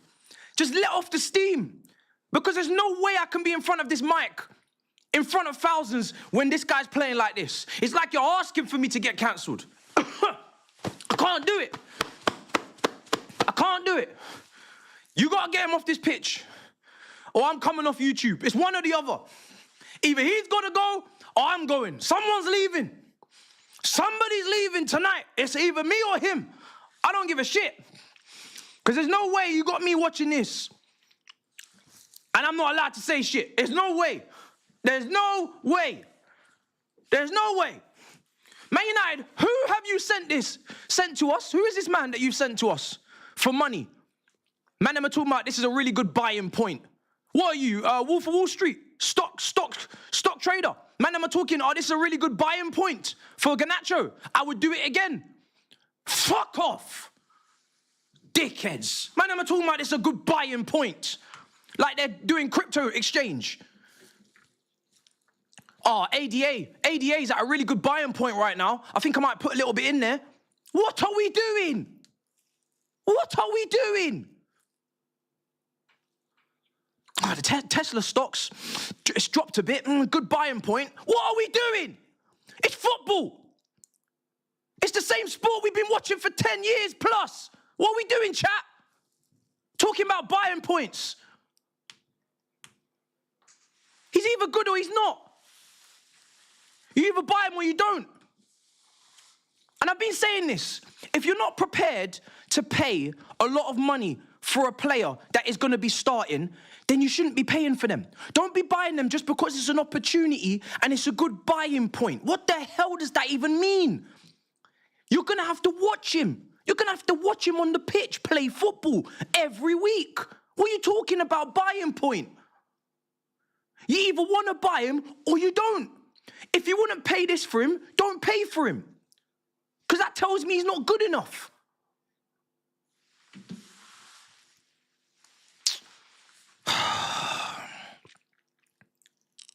Oh my God. I even feel sorry for Stamford Bridge.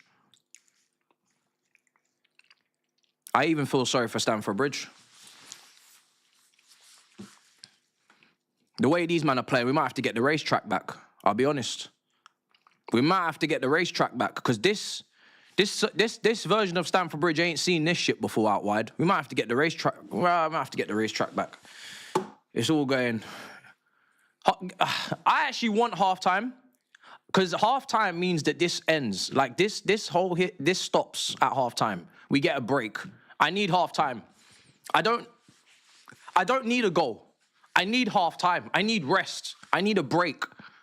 Give me halftime. Give me respite, please. I'm dying for halftime right now. I need halftime so we can just have a moment.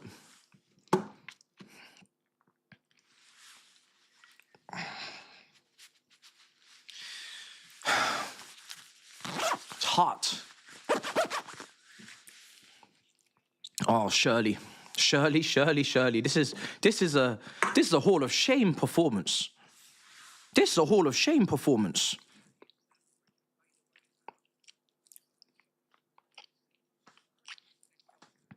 We're playing with 10 men. We're playing with 10 men, chap. Who's that? Who's that? Hatto. Oh, Lord. Blood.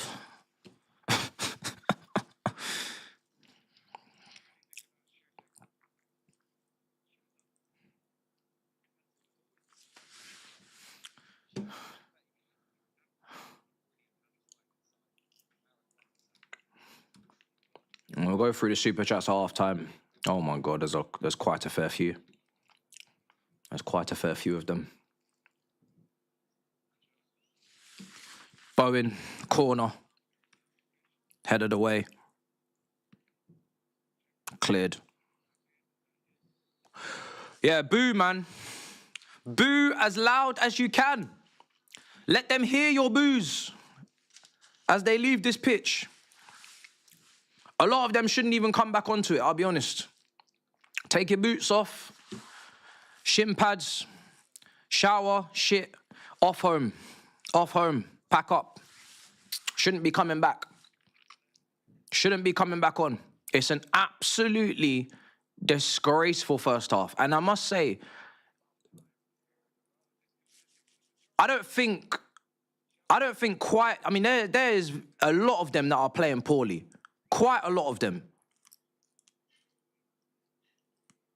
But there is a special place in hell for this Garnacho performance. There is a special place in hell for this performance. Because not only offensively are you a problem defensively. We are getting absolutely cooked on the left-hand side of our defence. 2 goals have come from that side. How many goals have gone against us? 2 goals. Both the goals have come from that side. Both. That doesn't mean the penalty box defending is good enough. That doesn't mean the goalkeeper on the first goal is good enough. But both the goals have come down that side. Now, Hatto is 19. Hatto is not Cucurella. He needs help. He needs support. You are an experienced young player. You're not 21, just come out the academy. Your name's not Jesse. Is that his name? Jesse. Hey, Jesse. Oh, that's not you. You're Shirley. Experienced man. You've been around the block. You pulled many pints. You should be able to understand and comprehend 2v2 defensively. It needs to be that way. You have to track back. You have to track back. It's impossible for you to think that Wan-Bissaka can run. Wan-Bissaka is locking you up defensively and then running past you, going forward and getting all of this space to either lay up Bowen or cross and set up Somerville. It's absolutely unforgivable. Unforgivable. You cannot be technically average on the ball, then not have any defensive work rate or concentration, and then also, like, what else is there to it? That's just shit then, isn't it? That's a shit performance, isn't it? If you're not going to do anything on the ball or off the ball, that is a shit performance. What are you? You have to be a hard worker. I said this when you signed. You have to work your absolute bollocks off because God has limited you in terms of footballing abilities. God has limited you. He's given you a great first name. He's given you a great second name. He's given you South American traits and genes and potential attributes that haven't really come through. They haven't been fleshed out fully. It is what it is. God give his best. God give his best with you, but he hasn't given you what you need. So what you do need is effort, work rate, due diligence. And you're not even doing it. It's not the first time. It's not the first time. It's a shocking performance from him. The centre-backs, we already knew it was going to be long day. I'm not actually sure who should be tracking Somerville on that goal, because that was poor. And outside of all that anyway, we are just not keeping the ball very well. There was a moment where we should have found Palmer. We didn't. We're not playing some very basic, obvious passes. The transition got absolutely killed there between Garnacho and Enzo, I think it was. Delap probably should have been on the end of a Palmer cross, wasn't. But we're clutching at straws. We've had a free kick on target. We're creating very, very little. But what I always say with Delap up front is he does not help you create. He does not help you create. He is not in the game. He is not even able to hold up the ball. The few times it's gone up to him, He's took a little stab at it, and then it's back with West Ham. It is very painfully average hold-up play up top of the pitch. Can't keep it, can't retain it, can't build from it. And that is the facts of the matter. And that is a consistent theme when he's up there. When he's up there, nothing sticks. Nothing sticks. He tries his very best, but he is not a player that is good at doing back to goal. At Ipswich, he's running in behind. At Ipswich, he's running off people. At Ipswich, he's taking shots on the ground. You're not seeing headers. You're not seeing low block or crosses coming in and he's towering above everyone and scoring. He is a guy that takes advantage of the... We've got 3 players that want to play on the counter-attack in Neto, Garnacho and Delap, up against a low block West Ham team that took the lead in this game and will now sit in their block and wait. We have got the complete wrong set of attackers for the job at hand. What we need to do and what we can do is 2 different things with these 3. So we need to change something. There's no Esteval, so there's a massive problem there. So the wingers are cooked, guys. We can't really do nothing there. But what we can do is we can potentially bring on João Pedro, see if him and Cole Palmer can create something, and go from there. But the wingers is just disgusting. It's just disgusting. We were linked with Elise's, for God's sake. We were linked with Elise's. Elise, he's got more ability in his pinky toe. Man said pinky toe. I'm finished. I'm finished. Nah, I'm rattled. Man said pinky toe! This is what you're doing to me.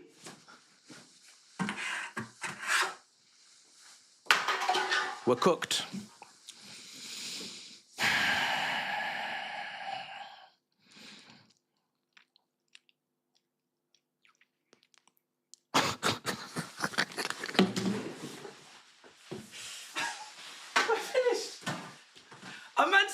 A man said pinky toe. We're finished. Bro, man's got more talent in his little toe, bro, than these men have in their whole foot bottom, bro. It's crazy. I don't know what we're gonna do. We have to bring on João Pedro. Esteval was never available, so the winger situation was always gonna be capped. I was hoping Gittins could stay on for the full game because he's the only one that could create a bit of separation, but he goes off injured. There was nothing wrong with the midfield. João Pedro not playing consecutively is a concern because he just scored a couple goals in midweek. I know we want to rotate and all this stuff, but guys, like I said, you got to play your best team. It's the Premier League. We are not good enough to rotate and get results. Hence why when we tried to do it before, we got cooked over Christmas. We have to play our strongest team. And I said at the start, I'm predicting a 2-1 win. It's going to be a tough game, though. Man, I'm coming into this thinking we're going to blow West Ham away. It's not easy. This is the Premier League. The Champions League is a farce. It's an absolute farce in comparison to this league. What's going on in the Champions League and what's going on in this Premier League is 2 different things. Not comparable in the slightest, guys. If you're going to beat West Ham at home, sounds crazy, but you're going to have to play your very best. You need your best players because your best players are the difference between what you are and what West Ham are. We just said it. Bowen is the best winger on this pitch. West Ham have a better pair of wingers than us. Before the start and now. No Esteval means West Ham have better wingers than us right now. But everywhere else on the pitch, we should be better than them. But you have to have your best players because the difference between us and others is an Esteval. He can't play. Okay, is João Pedro at his best, but he's not starting. Is a Cole Palmer at his best? These are the differentials. We need these people to make a difference, to make it a very clear differential between the 2 teams. But, yeah, this is why you can't rotate. But this is what I was trying to say on All You Can Eat Chelsea. It's not easy, this job, guys. Because people are saying, I just use the squad. Why do you think a man doesn't want to use the squad? Probably because he doesn't rate the people in the depth of the squad. Because there's a level, there's a drop-off, there's a quality differential between the best players and the rest. It's not easy as just use the squad. Use the squad and this is what happens. No Reece James, no João Pedro from the start, no Esteval on personal issues, no Cucurella. Use the squad. Okay, here's the squad. Here's the squad. Cucurella needed resting today, so I've got no problem with that. He needed resting. We cannot play Cucurella every single game. So Hato, it's a problem. But just look at the difference between how we attack with Esteval on the pitch and without Esteval. It's poles apart. No João Pedro with João Pedro. It's literally like life-changing. If Palmer today is playing with João Pedro and Esteval, he actually has people to play with, connect with, combine with, create with. I've seen Cole Palmer standing in pockets. We're not finding him. We're not playing it to him. We're playing more difficult, ambitious passes than we need to play. Or he'll play a very simple pass, and midweek it's an assist because someone can slap in a long shot from 25 yards. Today, the counter-attack breaks because someone can't trap a football. It's life-changing. It's truly life-changing. But, yeah, the differential between the players we like and the players we don't is dark. It's very, very dark. Very dark. These guys drag us to a level. Today we're playing with 10 men with Garnacho on this pitch. We're playing with 10 men. Neto is really just whatever. It's just, I can't be asked anymore. The centre-backs, it's nothing special, is it really? There's no leader back there. I mean, Chalobah actually did pick it up after the goal. He did make some important interceptions, clearances. Badiashile, I'm very much done with this now. You know, we've got to move on. And then the two guys at fullback are, you know, one's a kid and the other one is susceptible in the air anyway. And we know West Ham are going to get the crosses in. We know that West Ham can be a threat in the air with the likes of Souček and whatnot. Easy to pick your weakest link. But that starting 11 today, midfield, 10. Pick those three out. The rest of it, dark. Obviously, the goalkeeper, forget him. But the rest of it's dark in terms of the actual quality of it. It's very dicey. You could stick all of them in Bournemouth and some of them would probably be on the bench for Bournemouth maybe because they'd be rotated, looked after, developing. But that's the facts of the matter, you know. It's really, really not easy to rotate in this league, man. No Fofana on the bench as well. It's really not. It's not a joke. It's not a joke. We're really, really getting rolled over, guys. We're getting rolled over right now.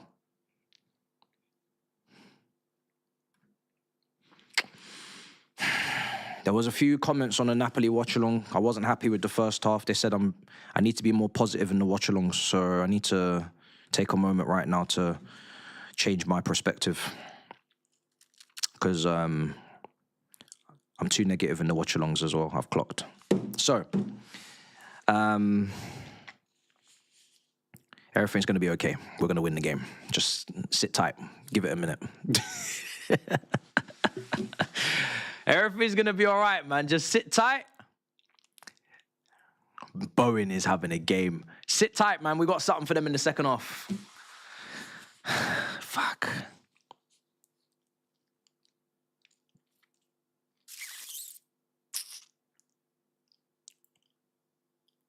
Fuck. I can't believe it. 2-0 at home to West Ham, who are 17th in the league. Sorry, 18th. Dark result, man. The manager is going to learn a lesson today about the Premier League. Can't rotate, bro. I know everybody was telling you use the squad. We got great depth. We got talent. Don't get too comfortable with all that rotation hype. Use your best players, bro. I'll be real. Use your best players. You need them. 7 changes. Fuck. What can you do?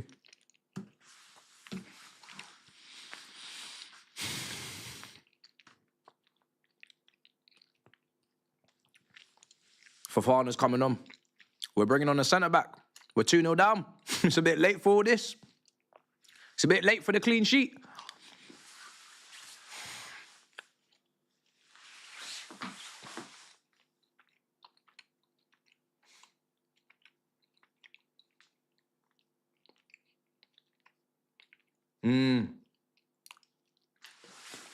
Three changes. Oh my goodness.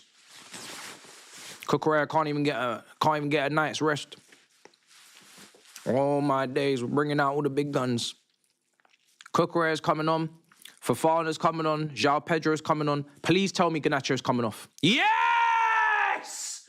Yes! Come on! Garnacho has been substituted. Come on! Yes! Come on! That's as good as a goal for me at this point. I'll take it. 2-1. I'm changing the score. Bun it. I don't give a damn. 2-1. Chelsea just got a goal back. 2-1. We're back. We're back in the game. We're back in the game. Let me get the timer ready. Oh my God, this is huge. So this means Neto's going to go to the left. Palmer is going to go to the right. Pedro is going to go into the 10. Off Delap. That is as good as we can do. With what we have available, and Gittins is injured, that's as good as we can do. So I know he fucked up with the starting 11, but he made the right changes at halftime, to be fair. I'll give him that. He made the right changes. He made the right changes. Might be a bit late, but, you know, it is what it is. It's all about the learning. Got to learn. It's all about learning, guys. Learn from your mistakes, guys. That's what it's about. He's learning. I like those changes. Right, we're kicking off. This is all we got, so we're gonna have to make it work. This is all we got. This is all we got. I said 2-1. I'm confusing too many people in the chat. I have to change it back. We didn't score, don't worry.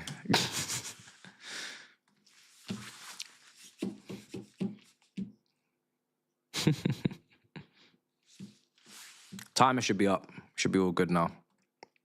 Oh shit, that timer's cooked. What the hell's going on there? What on earth is going on with the timer?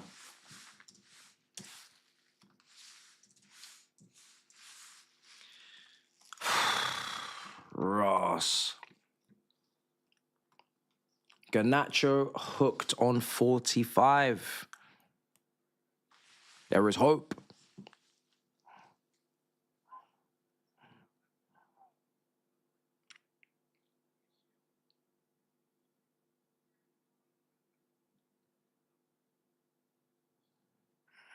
Managers had enough of Badia show as well. Got hooked.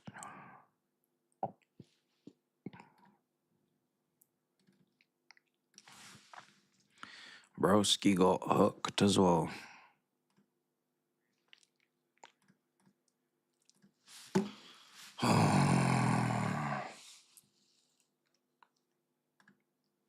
Yes or no, chat? Can we get back in this game?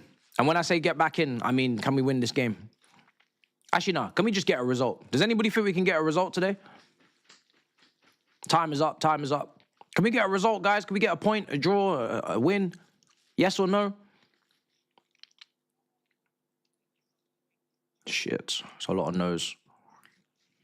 It's a lot of no's. Blood fire. Russ. That's a whole lot of noses.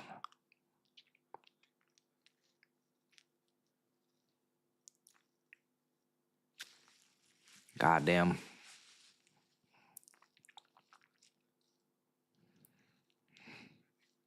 It's Wan-Bissaka.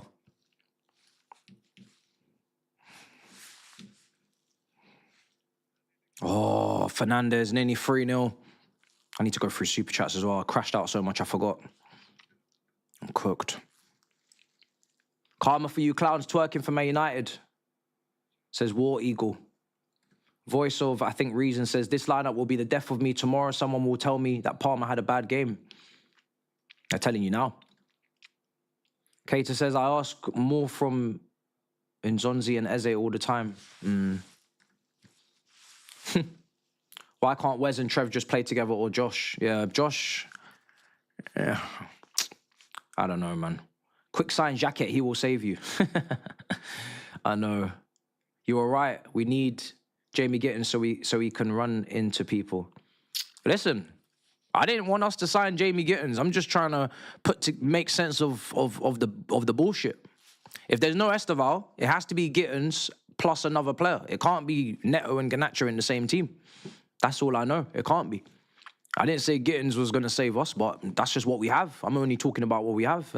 They always tell me, let's talk about what we have. Don't talk about the directors. Let's talk about what we have. So I'm talking about what we have. I didn't just sign these players. This is what we have. That's what we have. Gittins. No return policy for Garnacho. Remember that this guy's pants. Chelsea needs proper strikers and not this garbage. I told man already. This Man United, Chelsea, Liverpool top 5 race is trash versus garbage versus bin juice. Anyways, hold. Big up Adam. Free kick, I think. West Ham. Pulling back the shirt for Fana. Caught. Great business by United, 45 M's. I don't even know how much it was, but it was too much. Shouldn't have paid a penny. Are you wearing jacket because of the jacket links? Somebody's brain is very much switched on. That brother's a thinker.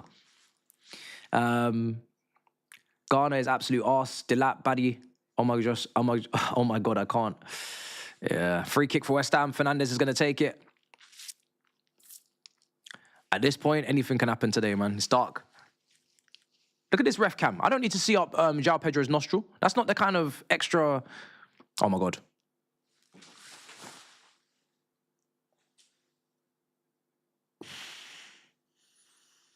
Bowen has fucked it. It should be 3-0. It should be 3-0. It's the perfect set-piece play. It's a pass into Bowen on his stronger foot, running across goal. He should be bagging that. We are very lucky. It might be offside as well, to be fair. Thankfully, that might actually be offside anyway. We're very lucky he shot straight at Sanchez. I think it might be offside anyway. But that's poor from Bowen. You'd expect better. You expect better. Blue Co hate us more than rival fans. Not even Robbie would get us. Garnacho and Baddy is sure we are finished. Thank you for taking Garnacho. He is a gem. See, this is why I didn't want this player. We are the guys that send players to rivals and laugh afterwards. It shouldn't be the other way around. We've been doing this thing for years. This is our thing. Now they're throwing it back in our faces. It's not good. This is not our heritage, guys. It's not our heritage. It's not what we're about. We're about selling dross for big money to the rivals and laughing at them. It shouldn't be happening to us. We got this horribly wrong. Horribly wrong. Liam, you seem a bit animated today. What happened to calm and collected? Hold that. Garnacho started playing football, bro. That's what happened. No one talks about how much Palmer has fallen off. It's hard. Beating West Ham at home wouldn't be tough on yourself, man. 49 is a cricket player because he can't kick shit. That's what you get for scamming us for Mount. Give Garnacho time. But you know what? At least Mount was a 2-time Player of the Year Champions League winner, bro. That's all I'm saying. Could talk about scams, but at least there was something in terms of evidence as to why. Like, there's no evidence on this one. There's no evidence.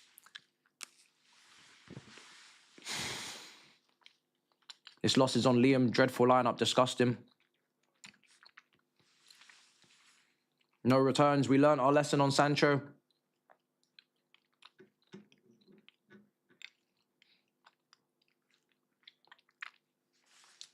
Big boy, big boy, big boy, SpongeBob, big boy pants. Your hairline looking like a sponge. I don't even know what the hell you're referencing. Garnacho's working against us. Investigate him. Sorry for another shit performance. I was working my second job till late last night. That's crazy. Man called himself cold plumber. That's nasty work. Are we playing with 8 men? No left wing, no striker. Who else? There's nothing going on, by the way. Some foolishness on the pitch. Thank God we gave you bum nachos. Nuno is a serious manager. What the hell was Potter doing with this West Ham team? Even took Nuno took him a while to put his feet under the table and really figure it out. But if they win this, it's 3 wins on the bounce, 4 in all comps. The road to survival starts for West Ham. Them and Forest. The team that sacked him. So he's going to even be more motivated to try and catch Forest, relegate them, and 2 fingers up to the Greek owner. You know what I'm saying? That's what Nuno's going. That's what Nuno's fighting for. He's fighting for respect. Neto doing up 1-2s with Cucurella. My blood is boiling. I've never been more disgusted at a performance in my life. Someone arrest Garnacho and cut off that stupid blonde hair, fuming. The left side of the squad is terrible right now. Enzo too. That's what you get for giving us money for money mace. Hold that. Man United fans are in their droves.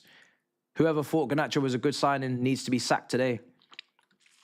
Hato and Nacho, awful. Inverting both wing-backs. Madness.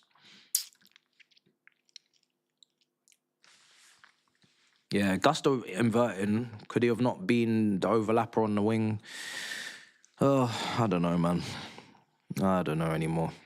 But this is the thing. I think when Enzo plays next to Caicedo and there's no Santos, I think a lot more managers want to invert the fullback like Augusto or Reece because they want more physicality in the midfield.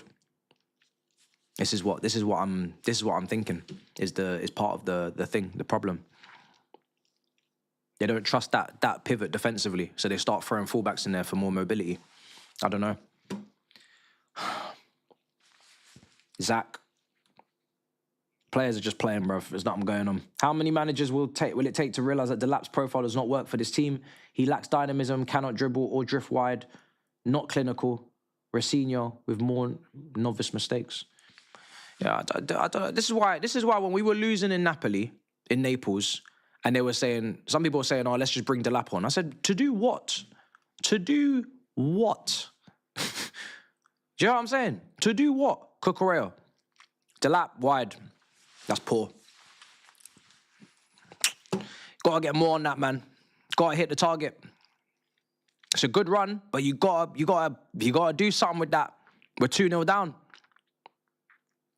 That's poor, man. Come on, man. You gotta get that on target. You gotta get that on target, man. Fucking hell. Nacho off, Enzo in 10, Palmer right, João Pedro on. But Delap's still on, so it'll be João Pedro 10. I think. Unless it's 2 up top. All right, cool. I'll read out the rest of the super chats after. We got through a good amount of them. But yeah, that's when they were saying bring him on in Naples. I said, to do what, bro?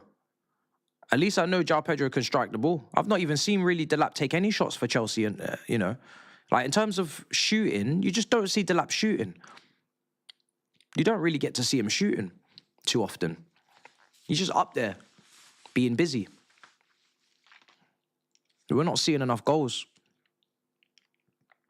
João Pedro, you know, he needs to take more shots, but I know for a fact that there's a bit of dependency or trust there. If put in the right position, I know I could get a strike.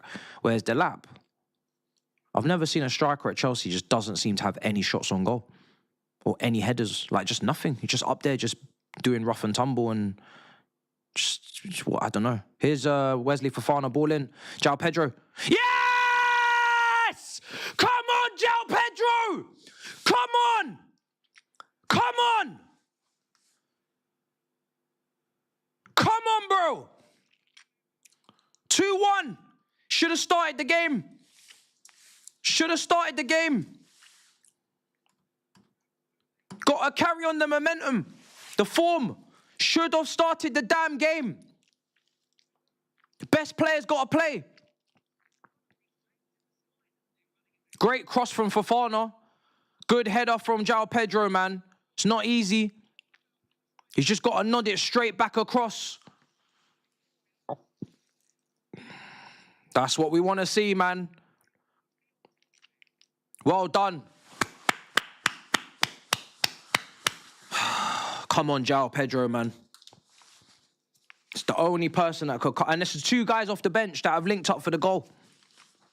It's mad, isn't it? The 2 guys off the bench that have linked up for the goal. Wesley Fofana, who I really wasn't expecting that from, but João Pedro, who, with his recent form, he's all we got.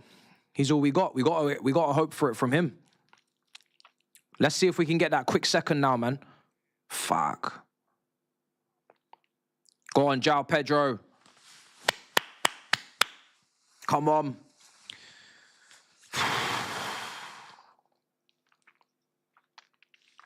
Crowd her up a bit.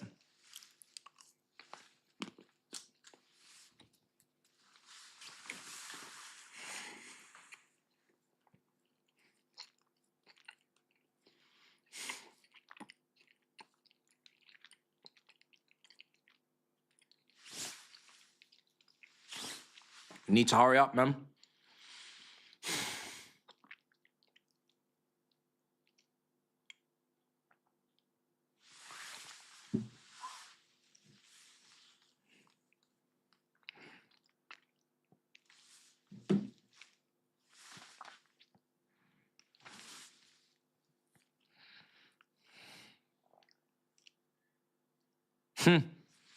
Palmer's fuming.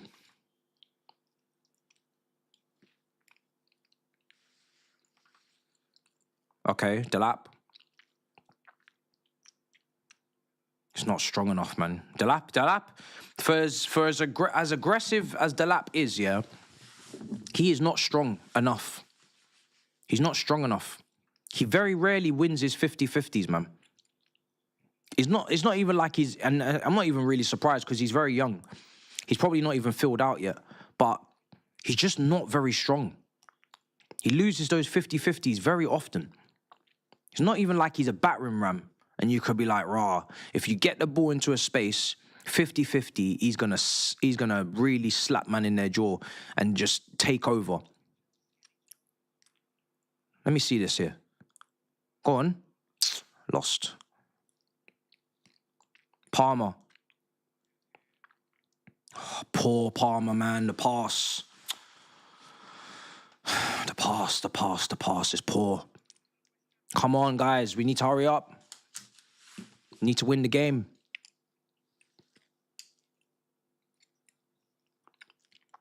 Yeah, it's very rare a striker of his age is bullying defenders. I remember Drogba when he was young. Not that there's even the slightest bit of comparison between the two. But, you know, it's when you're in your late 20s, early 30s, that's when you're really, really going to start bullying. Mid-20s, I think it took for Drogba. But, like, he is just nowhere near bullying anyone, man. He's getting bullied, if anything. That's the best bit of play he's had all day, that turn there and pass. Here's Neto. Ball in. Oh.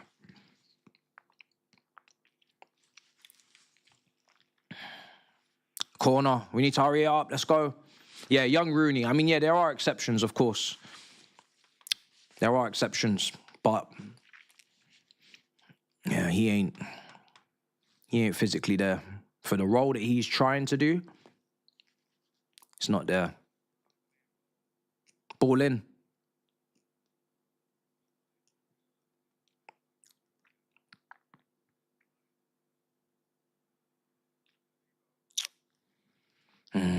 Cleared.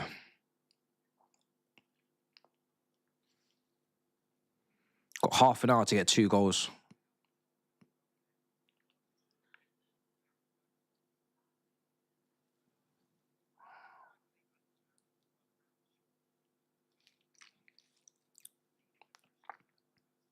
Neto, Palmer. Good play.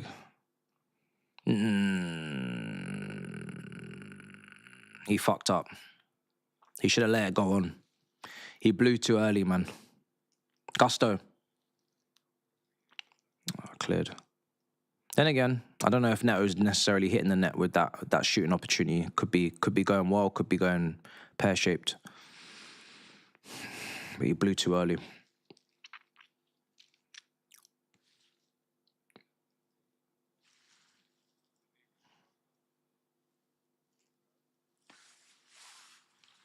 Palmer.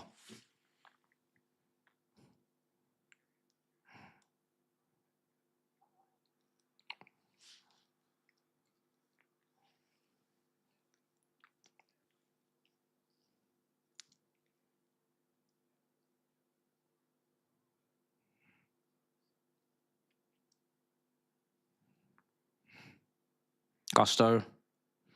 Caicedo. Oh! What a save!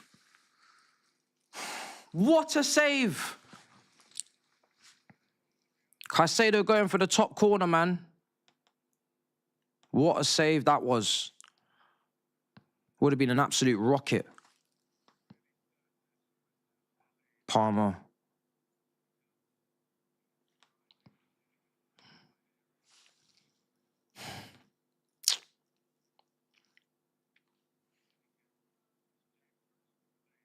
Oh, Reece James coming on. Well. Yeah, anybody saying to Gusto to shoot from range definitely is playing against us. Absolutely.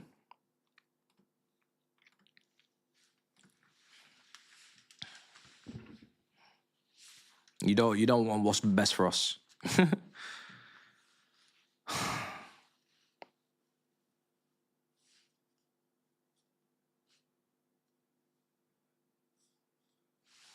Palmer.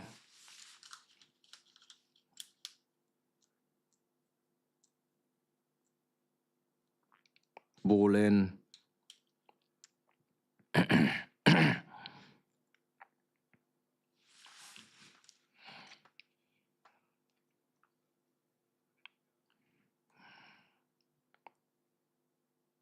Gusto, the touch, man. Fucking hell.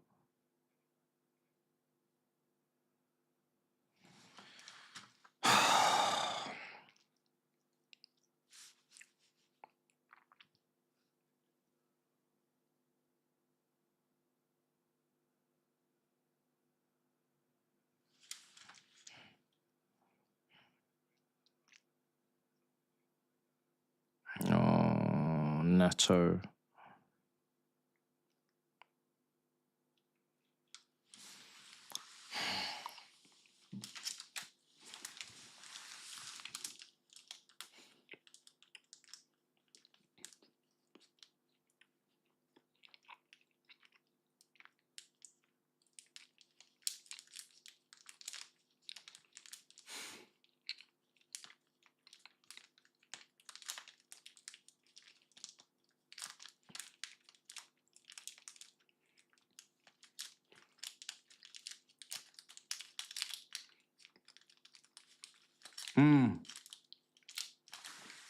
I've always been a bounty person. From a young age, I forced myself. I used to chew it for too long. The chocolate would go and then the coconut would be left and I'd have to spit it out. But I grew a pair of balls over the years and I'm there now with it. And it's a wonderful, wonderful chocolate. It's an absolute delicacy. I love it when people leave it in the celebrations box. They don't touch it. I'm that guy. I'm the guy. I'm the guy that will eat those ones that you don't want.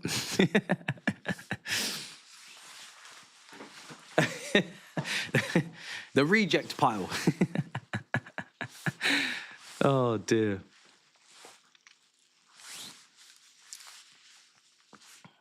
It's Lang. Absolutely. It's only for the best. You got to be mature to have bounty. You have to be very mature. It's a mature chocolate. Somerville's just nutmegged. Oh, my days. Shot wide. This is mad. This is a mad game now. Because West Ham have still got the same threats, but they're just playing on the counter and just trying to pick any moment they can to get forward. Just keep that ball away from Bowen and you'll be doing a good job. You'll be doing a good job.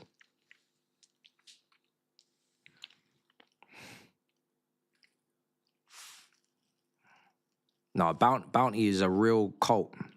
It's a cult following. The Bounty Brigade. Because the people that don't like Bounty, they make our life difficult. They make it incredibly difficult. From a PR perspective, they tell everyone how bad Bounty is. When they're doing their celebration box tier lists, they always put Bounty at the bottom. It's, for the Bounty lovers, we're up against it, man. We really are up against it, I'm telling you. Because we don't even talk about how great Bounty is, but they talk about how bad it is all the time, bro. It's tough to hear sometimes, I can't lie. It's tough. Oh, my days. That's not going to work. Come on. Man said watching Liverpool, bro. I'm not doing a watch along for Liverpool, but I'll tell you what, I might not be watching it if we don't win, if we don't get a result. I might not be watching any more football today. That might be me finished for today. If we're gonna lose this game, I don't know. I might have to go out.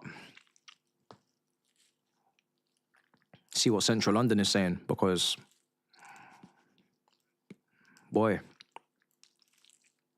I won't be able to handle it mentally. Losing to West Ham at home it's incredible. Neto, come on.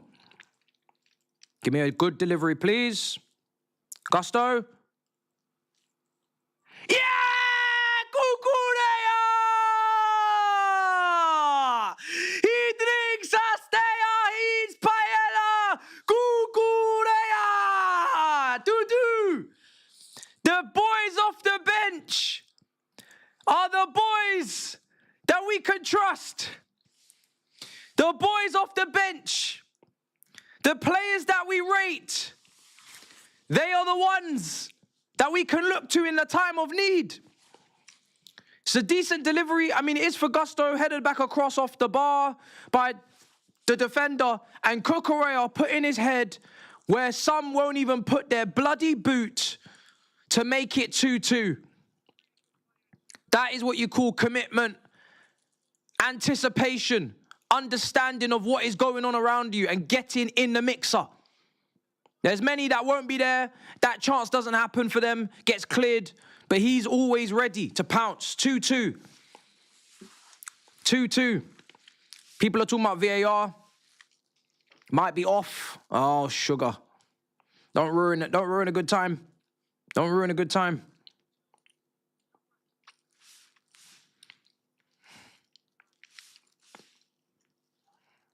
People talking about a foul for... Oh, give me a fucking break. That's not a foul. That's not a foul. Give it a rest, please. Give it a rest. Give it a rest, will ya? This is a contact sport. This is football. Give it a rest. Man, I'm talking like this is croquet. Man, I'm acting like this is croquet. Yeah, 2-2. Don't waste our time. Waste our time on some foolishness. What? Delap's not allowed to jump for a ball. Get out of here, man. 2-2. Come on. One more goal. 20 minutes to go. If we score, I know what's going to happen. There's going to be a few of them delinquents are going to arrive in the comments. They're gonna say it was too negative in the half-time. I'm going to have to deal with it. Here's Cucurella.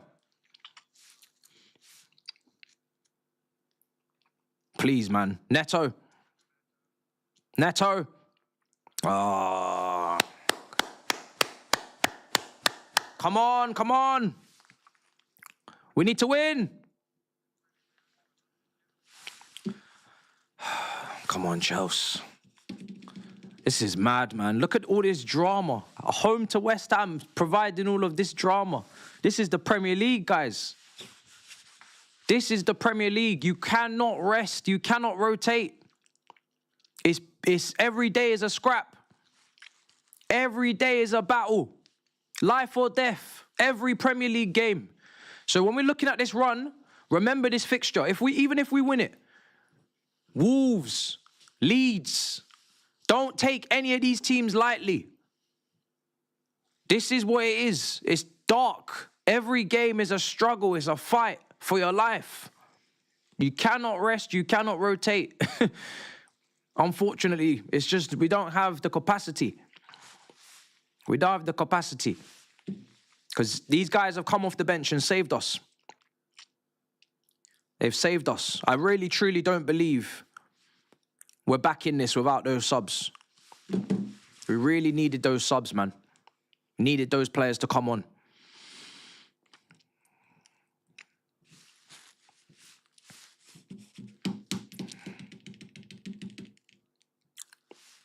If we win this, bro, what is it? 6 wins out of 7. with this mad performance in the first half. This guy might just have some sort of... he might just have some sort of... I don't know, something, I don't know how he's getting out of here. If he gets a win out of this game after that first half performance, this manager might be judged. He actually might be judged, because I don't know how he gets 3 points out of that first half performance. When was the last time we came back from 2-0 down to win a game 3-2?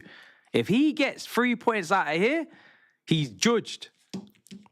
He's absolutely judged. It just doesn't happen. Here's Cucurella. Give me good delivery. Oh, it's poor. It's poor.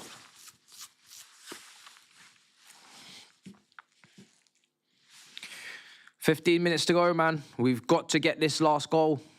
Got more than enough time. The players are out there." Has Reece James come on? I don't think he has. That's the only thing that I'm looking at is can Reece James come onto this pitch, man? This 3 points is massive. It's absolutely massive. Liverpool haven't played. Man United haven't played. We need these 3 points. Ball in.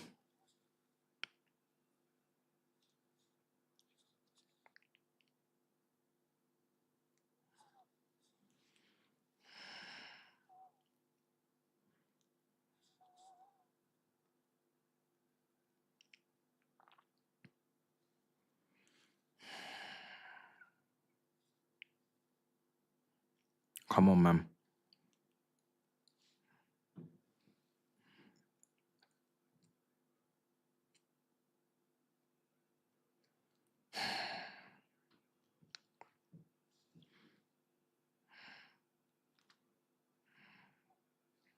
Right. Substitution for West Ham. Callum Wilson. Keep an eye. Can't really, I know he's not what he was, but we can't really be giving him chances. We need to win this, guys. We're still gonna have to cook on that first half. We've got to be fair. Performance has been diabolical first half, but I'll take the win. I'll take the win. I'll take the result. Come on. Let's scam this. Let's really scam this. Let's really scam this, man. There's nothing better than a scam against your London rivals when they deserve more. It feeds the streets. Keeps the blood pumping. Send them further closer to relegation. Ah.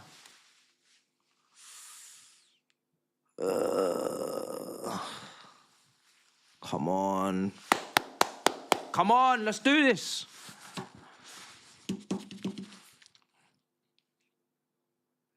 Come on.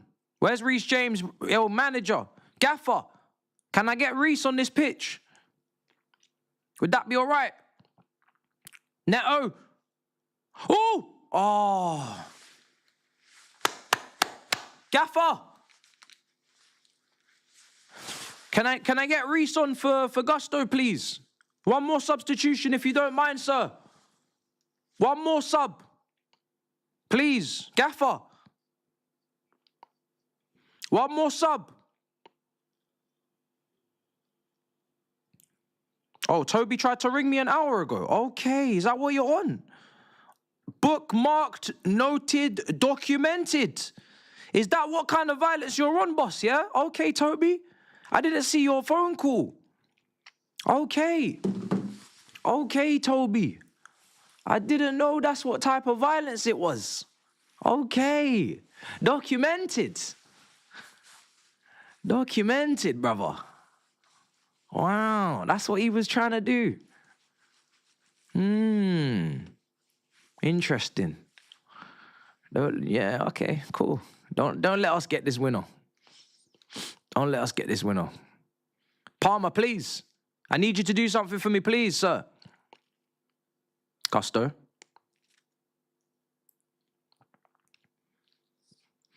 Anybody?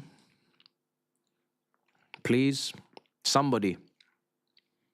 Save my evening. Delap, that is too far away, bro. It's too far away for you to get that header. It's too difficult. Bro, Reece James is one of the best ball strikers, set-piece takers, and passers in this team, crossers in this team. So when we're asking for a defender to come on, it's for attacking reasons, bro. Trust me. Trust me, dog. Bowen, straight at Sanchez. If Alejandro Garnacho was named Alex Garner, he'd be stocking shelves at Asda. No disrespect to the Asda man them. Nashes is a bum. Thank you, Chelsea. That's a mad super chat. Delap! It's too late! Okay, you've saved it. Palmer, Neto, move away from him. Goodness me. Enzo, Cucurella.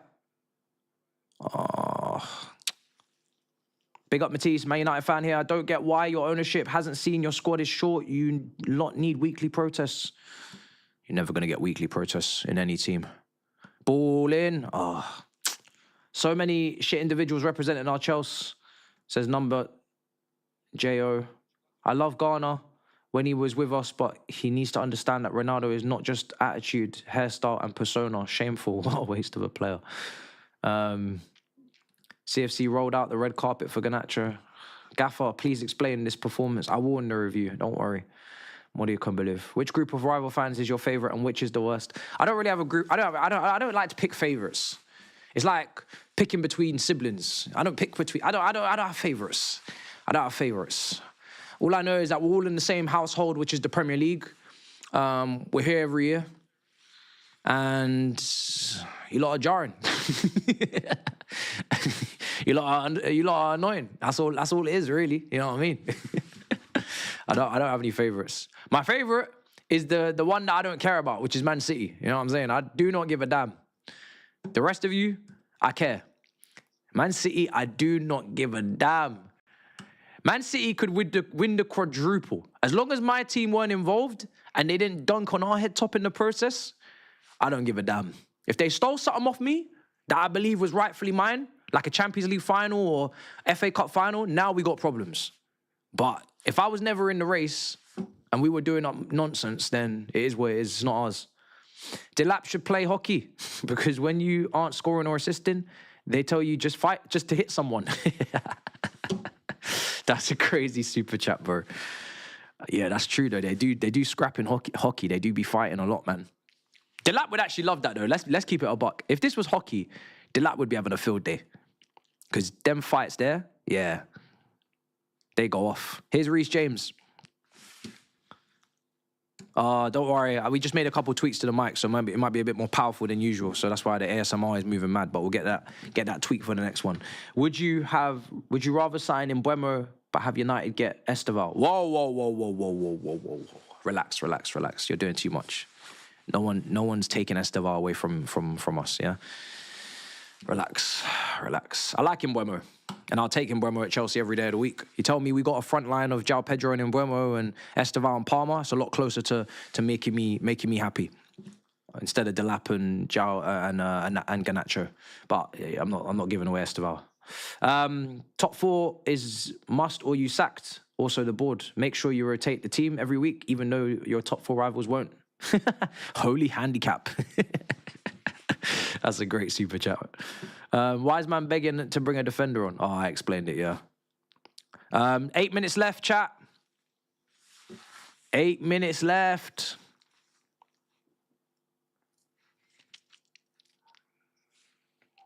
We need to not let the momentum sway. We need to be on top of them and trying to get the third. We need to get the third goal.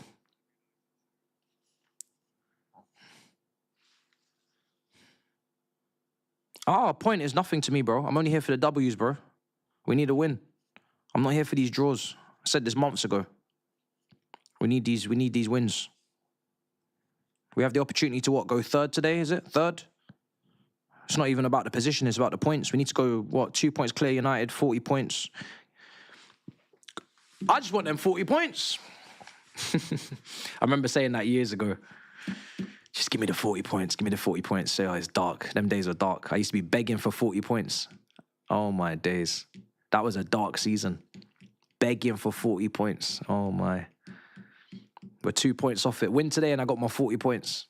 I might even be a dickhead in the title and be like, and we're safe. It might be a relegation title. I might be like, yeah, we're safe, guys. We're in the Premier League for another season. Oh, my God. Caicedo, what are you doing? Oh, my goodness me. Reece.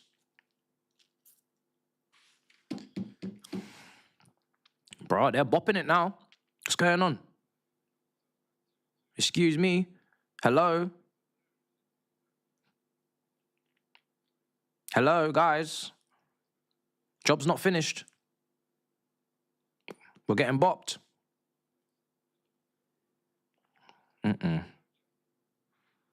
Suchek really thinks he's him, innit?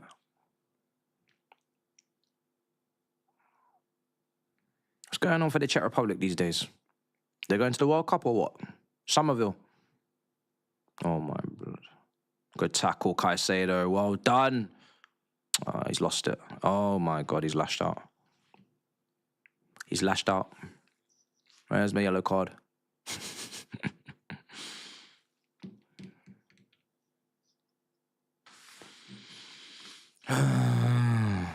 Sorry, not third.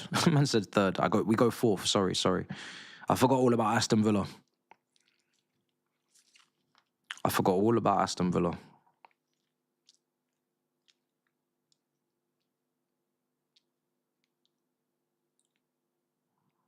Bloodfire.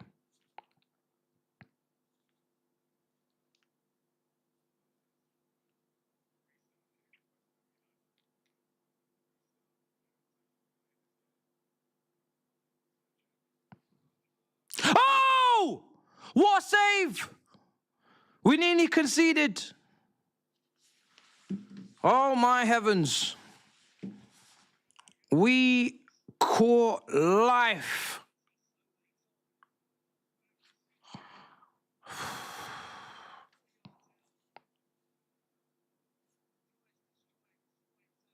We caught life.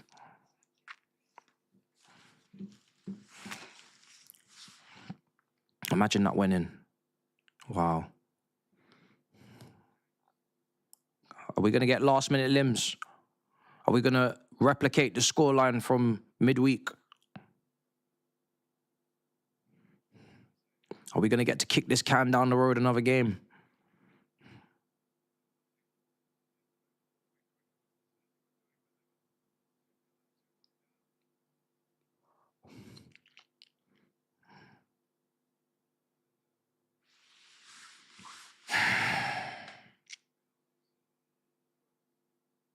James.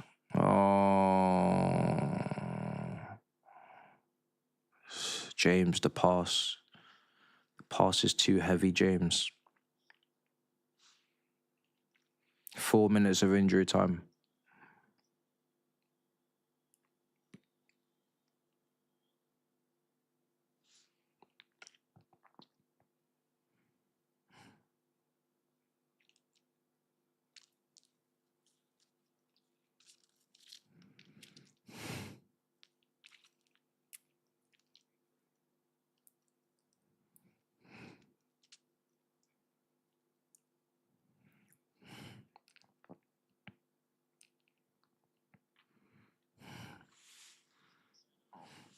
Come on.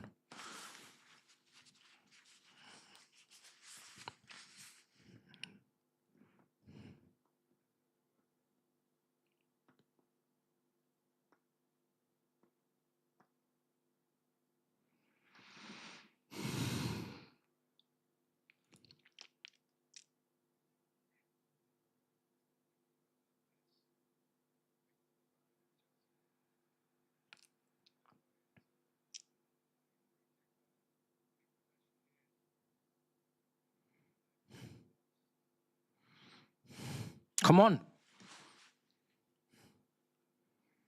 Run out of time. James, the touch.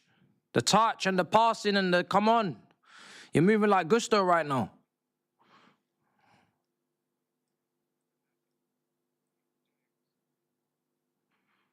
Qu'est-ce que tu en anglais? That was close.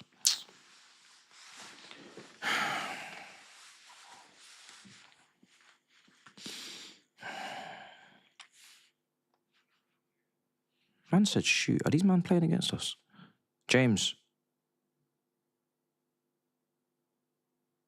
Oh, sugar fucking plum, bruv.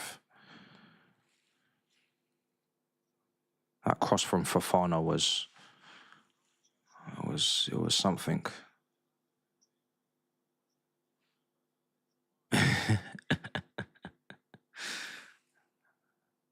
Bro, we're running out of time. Someone's going to have to do something incredibly special. Where's Hazard when you need him? I need Hazard. I need Hazard to run through about 3-4 these man in the middle. Oh, go on. Oh. I thought Palmer's shot would just randomly deflect into the net, but it just didn't. It just didn't, man. Great block from the defender. Oh, man. Oh, man. I thought it was just going to just deflect into the goal. I didn't know how. I didn't know about the angles, but I just thought it could happen. Something could be lucky. Oh, my God, Delap's picking himself up off the ground when the cross is coming in. Somerville. Oh, my days. João Pedro, brilliant. Oh, Delap. Oh dear. Oh, dearie me. Fucking hell. 5 minutes. 5 minutes.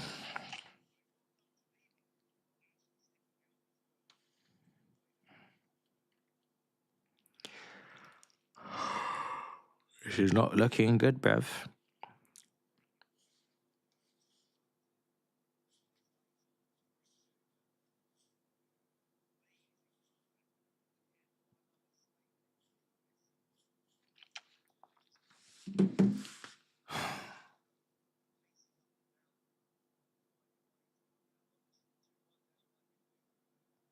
What did this fucking commentator say? Did he just say that it would be a statement for us to come back for 2-2 when we were 2-0 down? Brother, we need to win. Are you stupid? Are you dunce? Are you dunce? This guy's crazy, bro. These commentators have got to stop chatting. Dave, stop chatting for us. As the Tottenham fan said, stop chatting for us. Because you don't seem to understand the severity of the situation. We need to win. A man saying, what a statement this would be for Liam Rossinio to come back and to get to point. João Pedro. Enzo. Yes! Come on! Yes! It's 3-2 to the mighty Chelsea! We've come back! I don't know how! I really do not know how, but we've come back for the 3 points.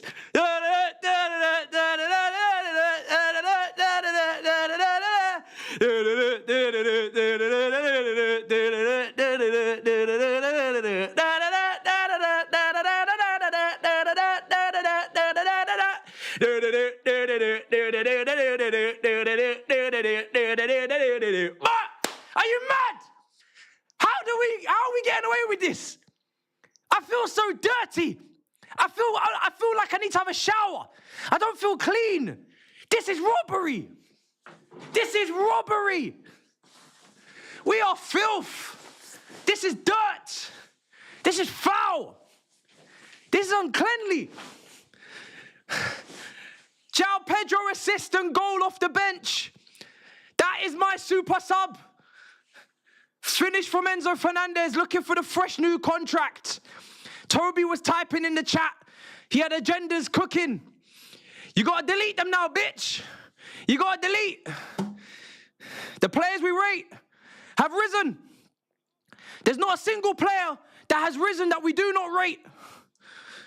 It's only the best that can save us in this mess. Chelsea 3, West Ham 2. What a comeback. Absolutely mad. It wasn't looking like it was going to happen in the last couple of minutes because it was just getting frustrating. Wow. 6 wins out of 7. And we are scum. We are scum. But we don't care. We will take the result. We will take that. We take it. We will take it. We will take it. We will take it. Limbs again. Limbs again. Pick up, bitch. I want to talk to you. Yo! Oh, now because what's going on? Now you want to return my call. Are you seeing this Enzo Fernandez masterclass? It's definitely not been a masterclass. Are you seeing this João Pedro performance? João Pedro, now you can talk. He came on, changed the game. Now you can talk. Don't talk to me about Enzo. Yo! About Palmer. Don't even talk to me about Caicedo. Talk to me about my best players, bro. Yeah, your best players ain't played well today. What a performance. Nah, Garnacho's not one of our best players. Neto's not one of our best players. Ignore them. Ignore them. What about Cole Palmer? Bro, Cole Palmer, man. He's come back from injury. Relax. He's come back from injury. Relax. What about Caicedo? Listen. João Pedro, yes. Cucurella, yes. Oh, my days. Yes. Oh, Palmer! Oh, fuck. Sorry. You didn't see that. I'll talk to you later. Bye-bye. Shit, Cole Palmer. Cole Palmer. I was hoping Cole Palmer was going to score that chance so he had to eat his words. But nope. Cole Palmer's just absolutely ballooned it out of the stadium. My goodness. What on earth is that finish? Oh, man. Cole Palmer, man, you had the opportunity to make a great moment for us on that phone call. You fucked it. Oh, man. Nasty work, though. I can't lie. West Ham don't deserve this, but you have to hold it. You have to hold it regardless. You have to hold it. But yeah, guys, this is like the Lampard meme where we laugh, but when we go back behind closed doors, we need to be serious. We need to be serious. Oh my God! Yo! Oh my God! Adama Traore! He's trying to fight our players. And when he's fighting, people are probably dying. He's too strong. Adama Traore should not be allowed to spark another individual on this earth. He should be arrested. That's not a fair fight. Look at the size of this man. Get him off the pitch. Guys, don't grab him up, man. You're not stronger than him, I promise you. Guys, don't pick and choose your battles in this life. You're not stronger than Adama Traore, I promise you. The size of his biceps are the same size as your head, your whole head, fam. Bro, pick and choose your battles. He will win the fight, guys. Have you seen the size of this man's biceps? His bicep is the size of your calf. It's the size of your thigh, bro, not your calf. Your thigh. He's got thighs on his arms. Nah, you guys can't be fighting a guy with thighs on his arms. I'm telling you now, you're gonna lose. Just walk away. It's not what you think it is. It's not what you think it is. This brother has thighs on his arms, and they're trying to look at the way he just dashed Cucurella. Bro, look at that. Bro, did you see him? He went whoosh, and then he was like, you do not want to fight him. I promise you. You do not want to fight that man. He will fuck you up. I promise you. He will absolutely put you in a blender. You man trying to fight him, you think that the Metropolitan Police can help you. It's not what you think it is. Please. He is an absolute tank. The way that I saw him turn around to go, I said, I'm running. If this is me, I'm running. Watch him. Hey, red card. Red card for, what's his brother? Toblo. What's his name? Red card that what's his name? Toblerone. He needs a red card. He needs a red card, that brother. He just grabbed João Pedro via the neck. Toblerone. That Toblerone guy needs a red card. That guy needs a red card. He needs a red card. Red card for Toblerone. Red card. That's crazy. He's grabbing up João Pedro's neck. Nah. That's bang out of order. Bang out of order. Hey, ref, you need to watch this one. Come on. Red card. Don't send off Adama Traore because he's probably gonna take people off the pitch with him. But that Toblerone guy can go. He can go. Look at this, look. Is this Mavropanos as well? Who are these brothers? What's going on here? How many men need to get sent off right now?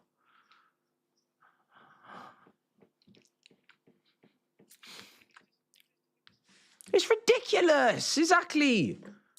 It's ridiculous. I should be taking notes. It's bonkers.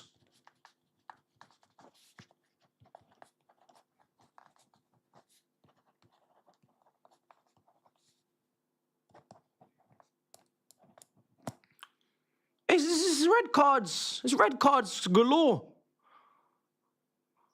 He's got to go.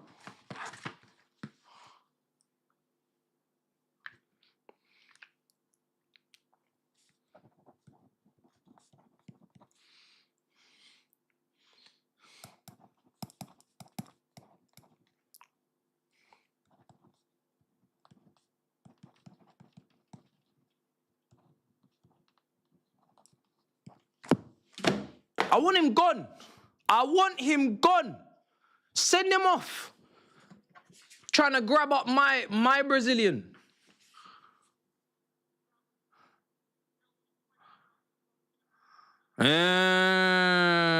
This is why Anthony Taylor's my favorite referee of all time.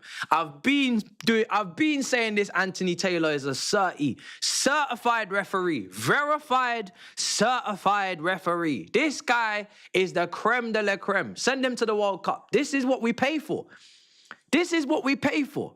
Top tier refereeing of the highest order in this country. Get this Toblerone guy off the pitch, man. Donkey.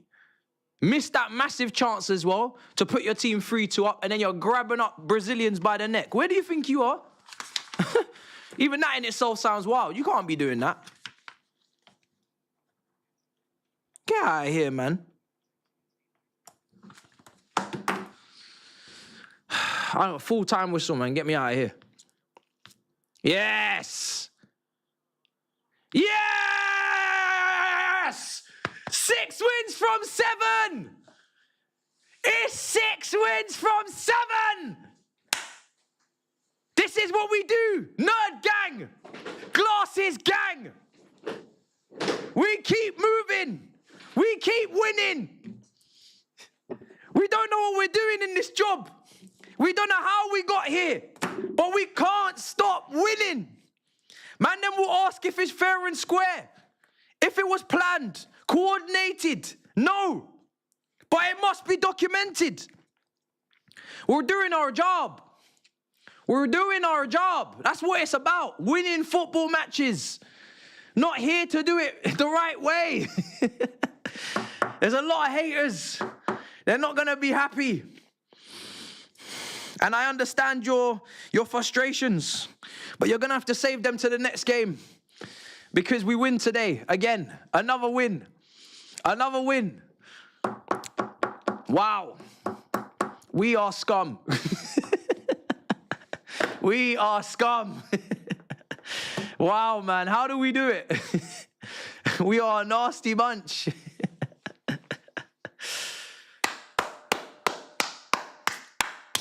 That's what we call hard work. Hard work. Scam. Scammers. Grafters. Chancers. Call us what you want. Winners. Winners. That's what we are. This is becoming outrageous what we're doing, I can't lie. I don't know if it's sustainable, but I don't really care. I do care. I do care. But right now, I don't care. I do care, but I don't care, if you get what I'm saying. I really do, but I really don't care. You know what I'm saying? You know what I'm saying. The man age, guys, the man age. We move. The man age. The man age, chat.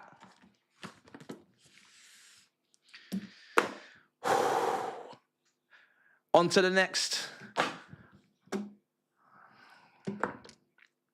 We are donkeys. I can't lie, we're donkeys for this. Mudryk is still our best left winger. I'm not even getting into it. The directors, to even allow you to have to say such a super chat, tells me it's a dark day over on that flank. We've done all the super chats, though. We did them in the early parts of the first half when we were doing our tomfoolery. So, all right, Chelsea 3, West Ham 2. Completely deserved. Dominated from start to finish. Consolation 2 goals at the end for West Ham. Love.